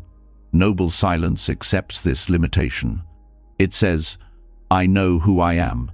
I do not need every person to confirm it." This release is not resignation but freedom. You stop resisting the inevitable gaps in human understanding. Silence also creates space for listening. When you are not busy defending yourself, you can hear more clearly what is being said, not just the words, but the pain, fear, or confusion beneath them. Often, conflict arises not because of malice, but because of unhealed wounds or unmet needs. Noble silence allows you to perceive these roots without the noise of your own defensiveness. Sometimes, what the other person needs most is not your argument but your presence. This practice transforms relationships. In moments of tension, silence disarms hostility. It prevents the spiral of attack and counterattack. It creates pauses where compassion can enter. Instead of meeting anger with anger, you meet it with space. This space is not passive. It is active patience, active awareness, active compassion. Over time, people begin to trust that you are not someone who escalates conflict, but someone who grounds it in peace. Noble silence also deepens humility. Conflict often stirs the ego, which insists on proving itself right. But silence acknowledges that truth does not need constant defense, that your worth is not dependent on winning every argument. This humility does not belittle you, it strengthens you. It frees you from the exhausting need to dominate conversations. It allows you to remain centered even when others misunderstand. Meditation helps prepare for this. In silence, you watch thoughts arise and fade without needing to react to each one. This trains the mind to do the same in conflict. When provoked, you notice the urge to lash out, but you do not follow it. You allow the impulse to dissolve in the same way thoughts dissolve in meditation. The silence of practice becomes the silence of daily life. Noble silence is not about avoiding responsibility.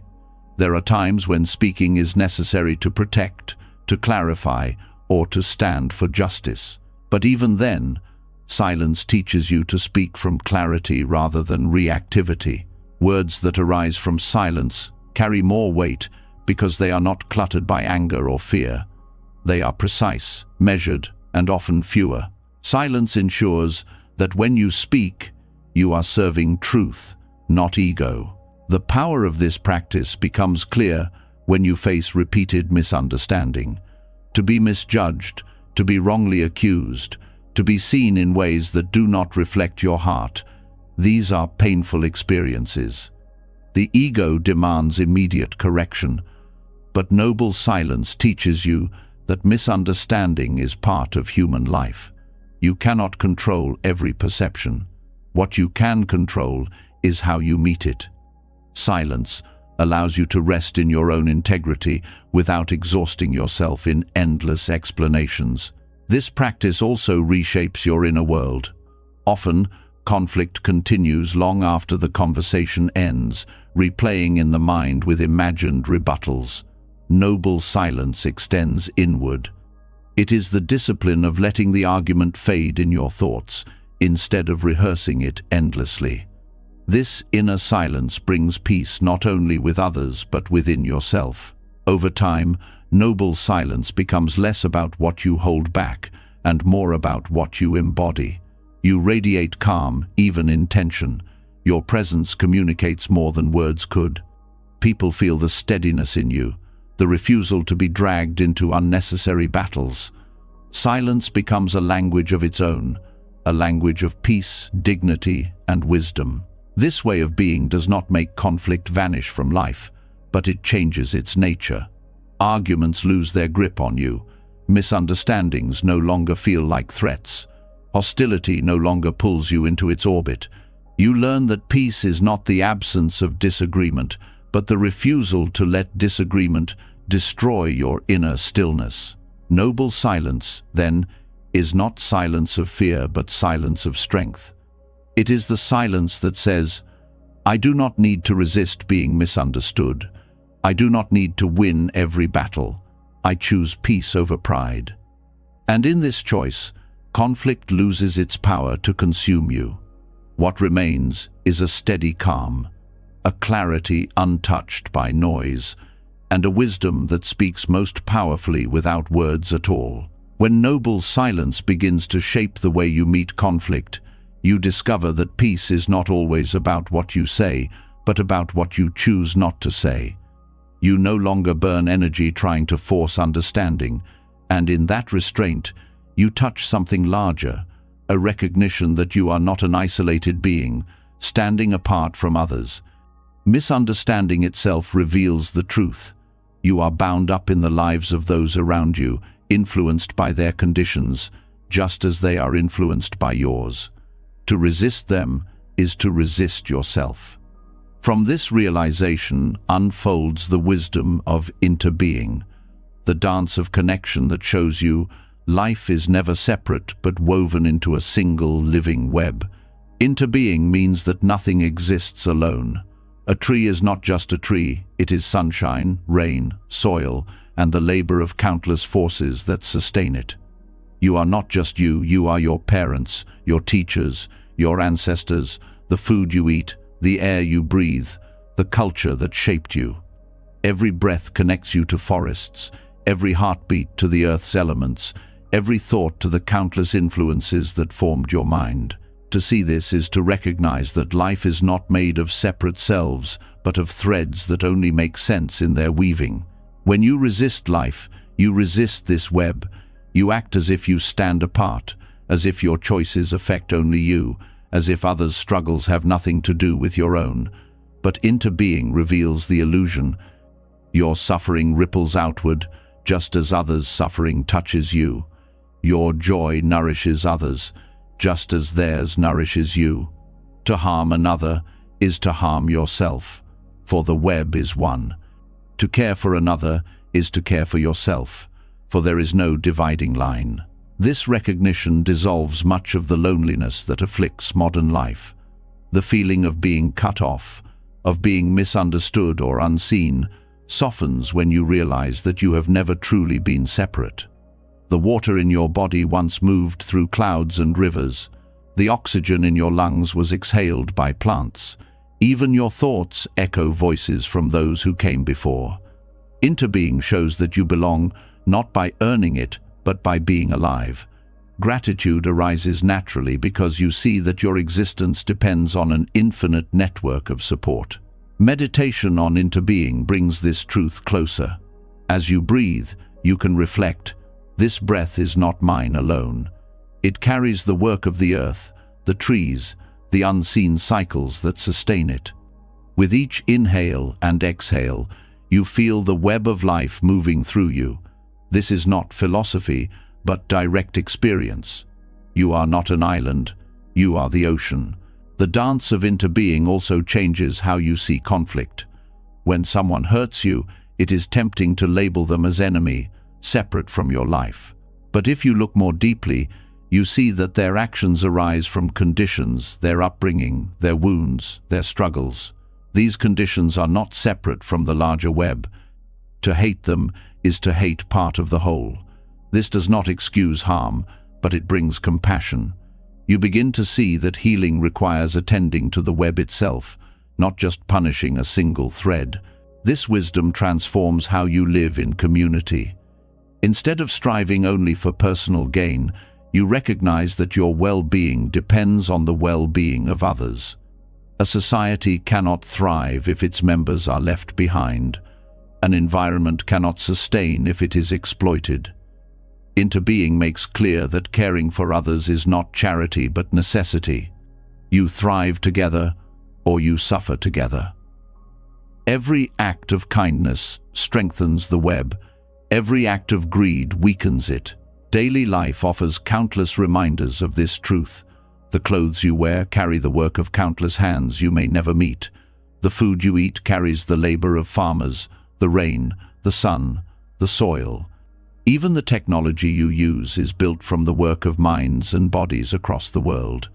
Interbeing turns ordinary objects into reminders of connection, dissolving the illusion of separateness. You begin to walk through life with reverence, aware that every step touches countless lives. This view also reshapes responsibility. If everything is interconnected, then your choices matter not only for you, but for the whole.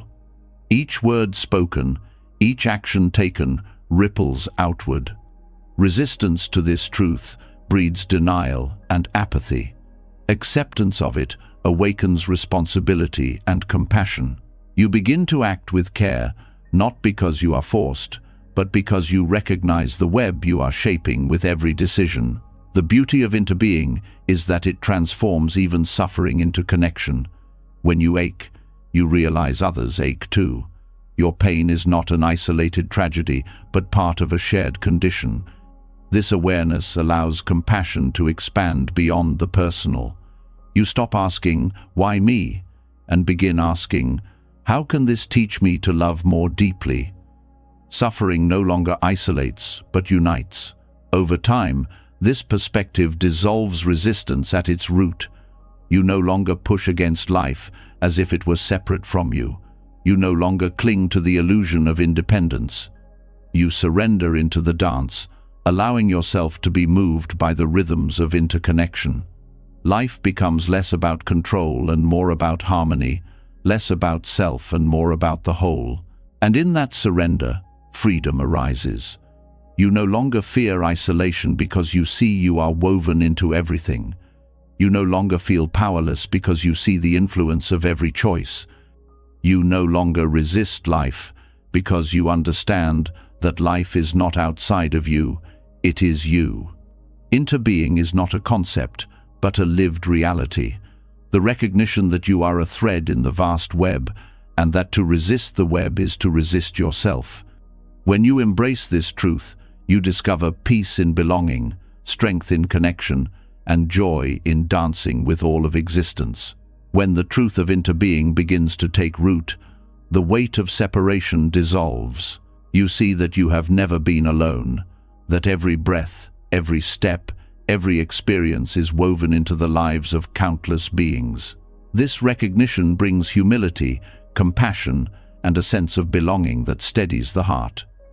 Yet something more delicate begins to arise when resistance to connection falls away, a quiet joy. Not the joy that depends on conditions going your way, not the fleeting thrill of success or approval, but the joy that emerges naturally when you stop fighting life. This is joy without conditions, a fragrance that arises from the simple act of non-resistance. Conditional joy is fragile. It depends on things being a certain way, on praise rather than criticism, on sunshine rather than rain, on gain rather than loss. When conditions change, as they always do, joy evaporates and suffering returns. The cycle of chasing and losing never ends. But unconditional joy does not lean on circumstances. It is not earned, acquired, or protected. It arises from alignment with the flow of life, from the freedom of no longer demanding that reality match your desires. This joy is subtle but profound. It can be felt in the quiet contentment of sitting in stillness, in the gentle appreciation of breath, in the recognition that you are part of the unfolding web of existence. It does not require special achievements or possessions. It arises naturally when the mind is no longer entangled in struggle. When resistance falls away, joy flows in, because the heart is finally open to the simple fact of being alive. Cultivating joy without conditions begins with awareness of how often joy is tied to preference.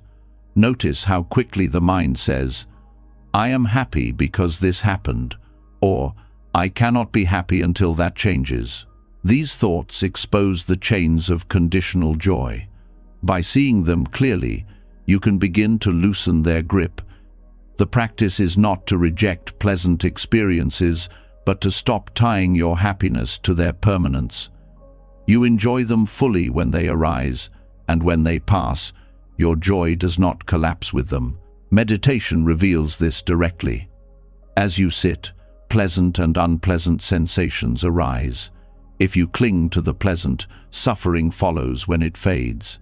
If you resist the unpleasant, suffering deepens.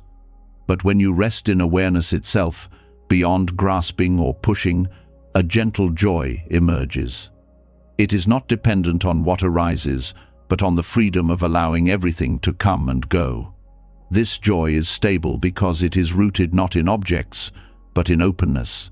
This joy also transforms how you relate to the ordinary. When joy no longer depends on grand conditions, the simplest things become radiant. The sound of birds, the warmth of tea, the rhythm of footsteps, all carry a sweetness when the mind is not busy resisting or demanding. Joy ceases to be something you chase in the distance and becomes something you uncover in the present. Relationships, too, are reshaped by this. Conditional joy often burdens love. I am happy only if you act this way, only if you remain the same, only if you fulfill my needs. but unconditional joy allows love to breathe.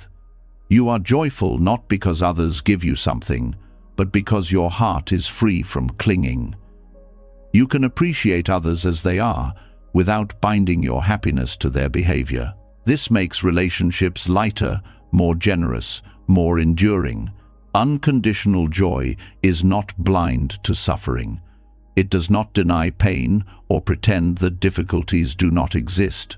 Rather, it coexists with them. Joy without conditions is the quiet glow that remains even in the midst of sorrow, because it is not tied to external circumstances. It is rooted in the freedom of non-resistance, in the recognition that life itself, with all its changes, is precious. This joy gives you resilience, allowing you to endure hardship without losing your inner light. The practice of gratitude supports this joy. When you thank life for both ease and difficulty, you stop dividing experience into categories of good and bad. You begin to see everything as part of the unfolding that shapes you. Gratitude dissolves resistance, and where resistance dissolves, joy appears. The heart cannot hold both bitterness and unconditional joy. By choosing gratitude, you create space for joy to arise naturally. This perspective also changes ambition. When joy is tied to outcomes, ambition becomes restless, striving, never satisfied. But when joy is unconditional, ambition becomes play.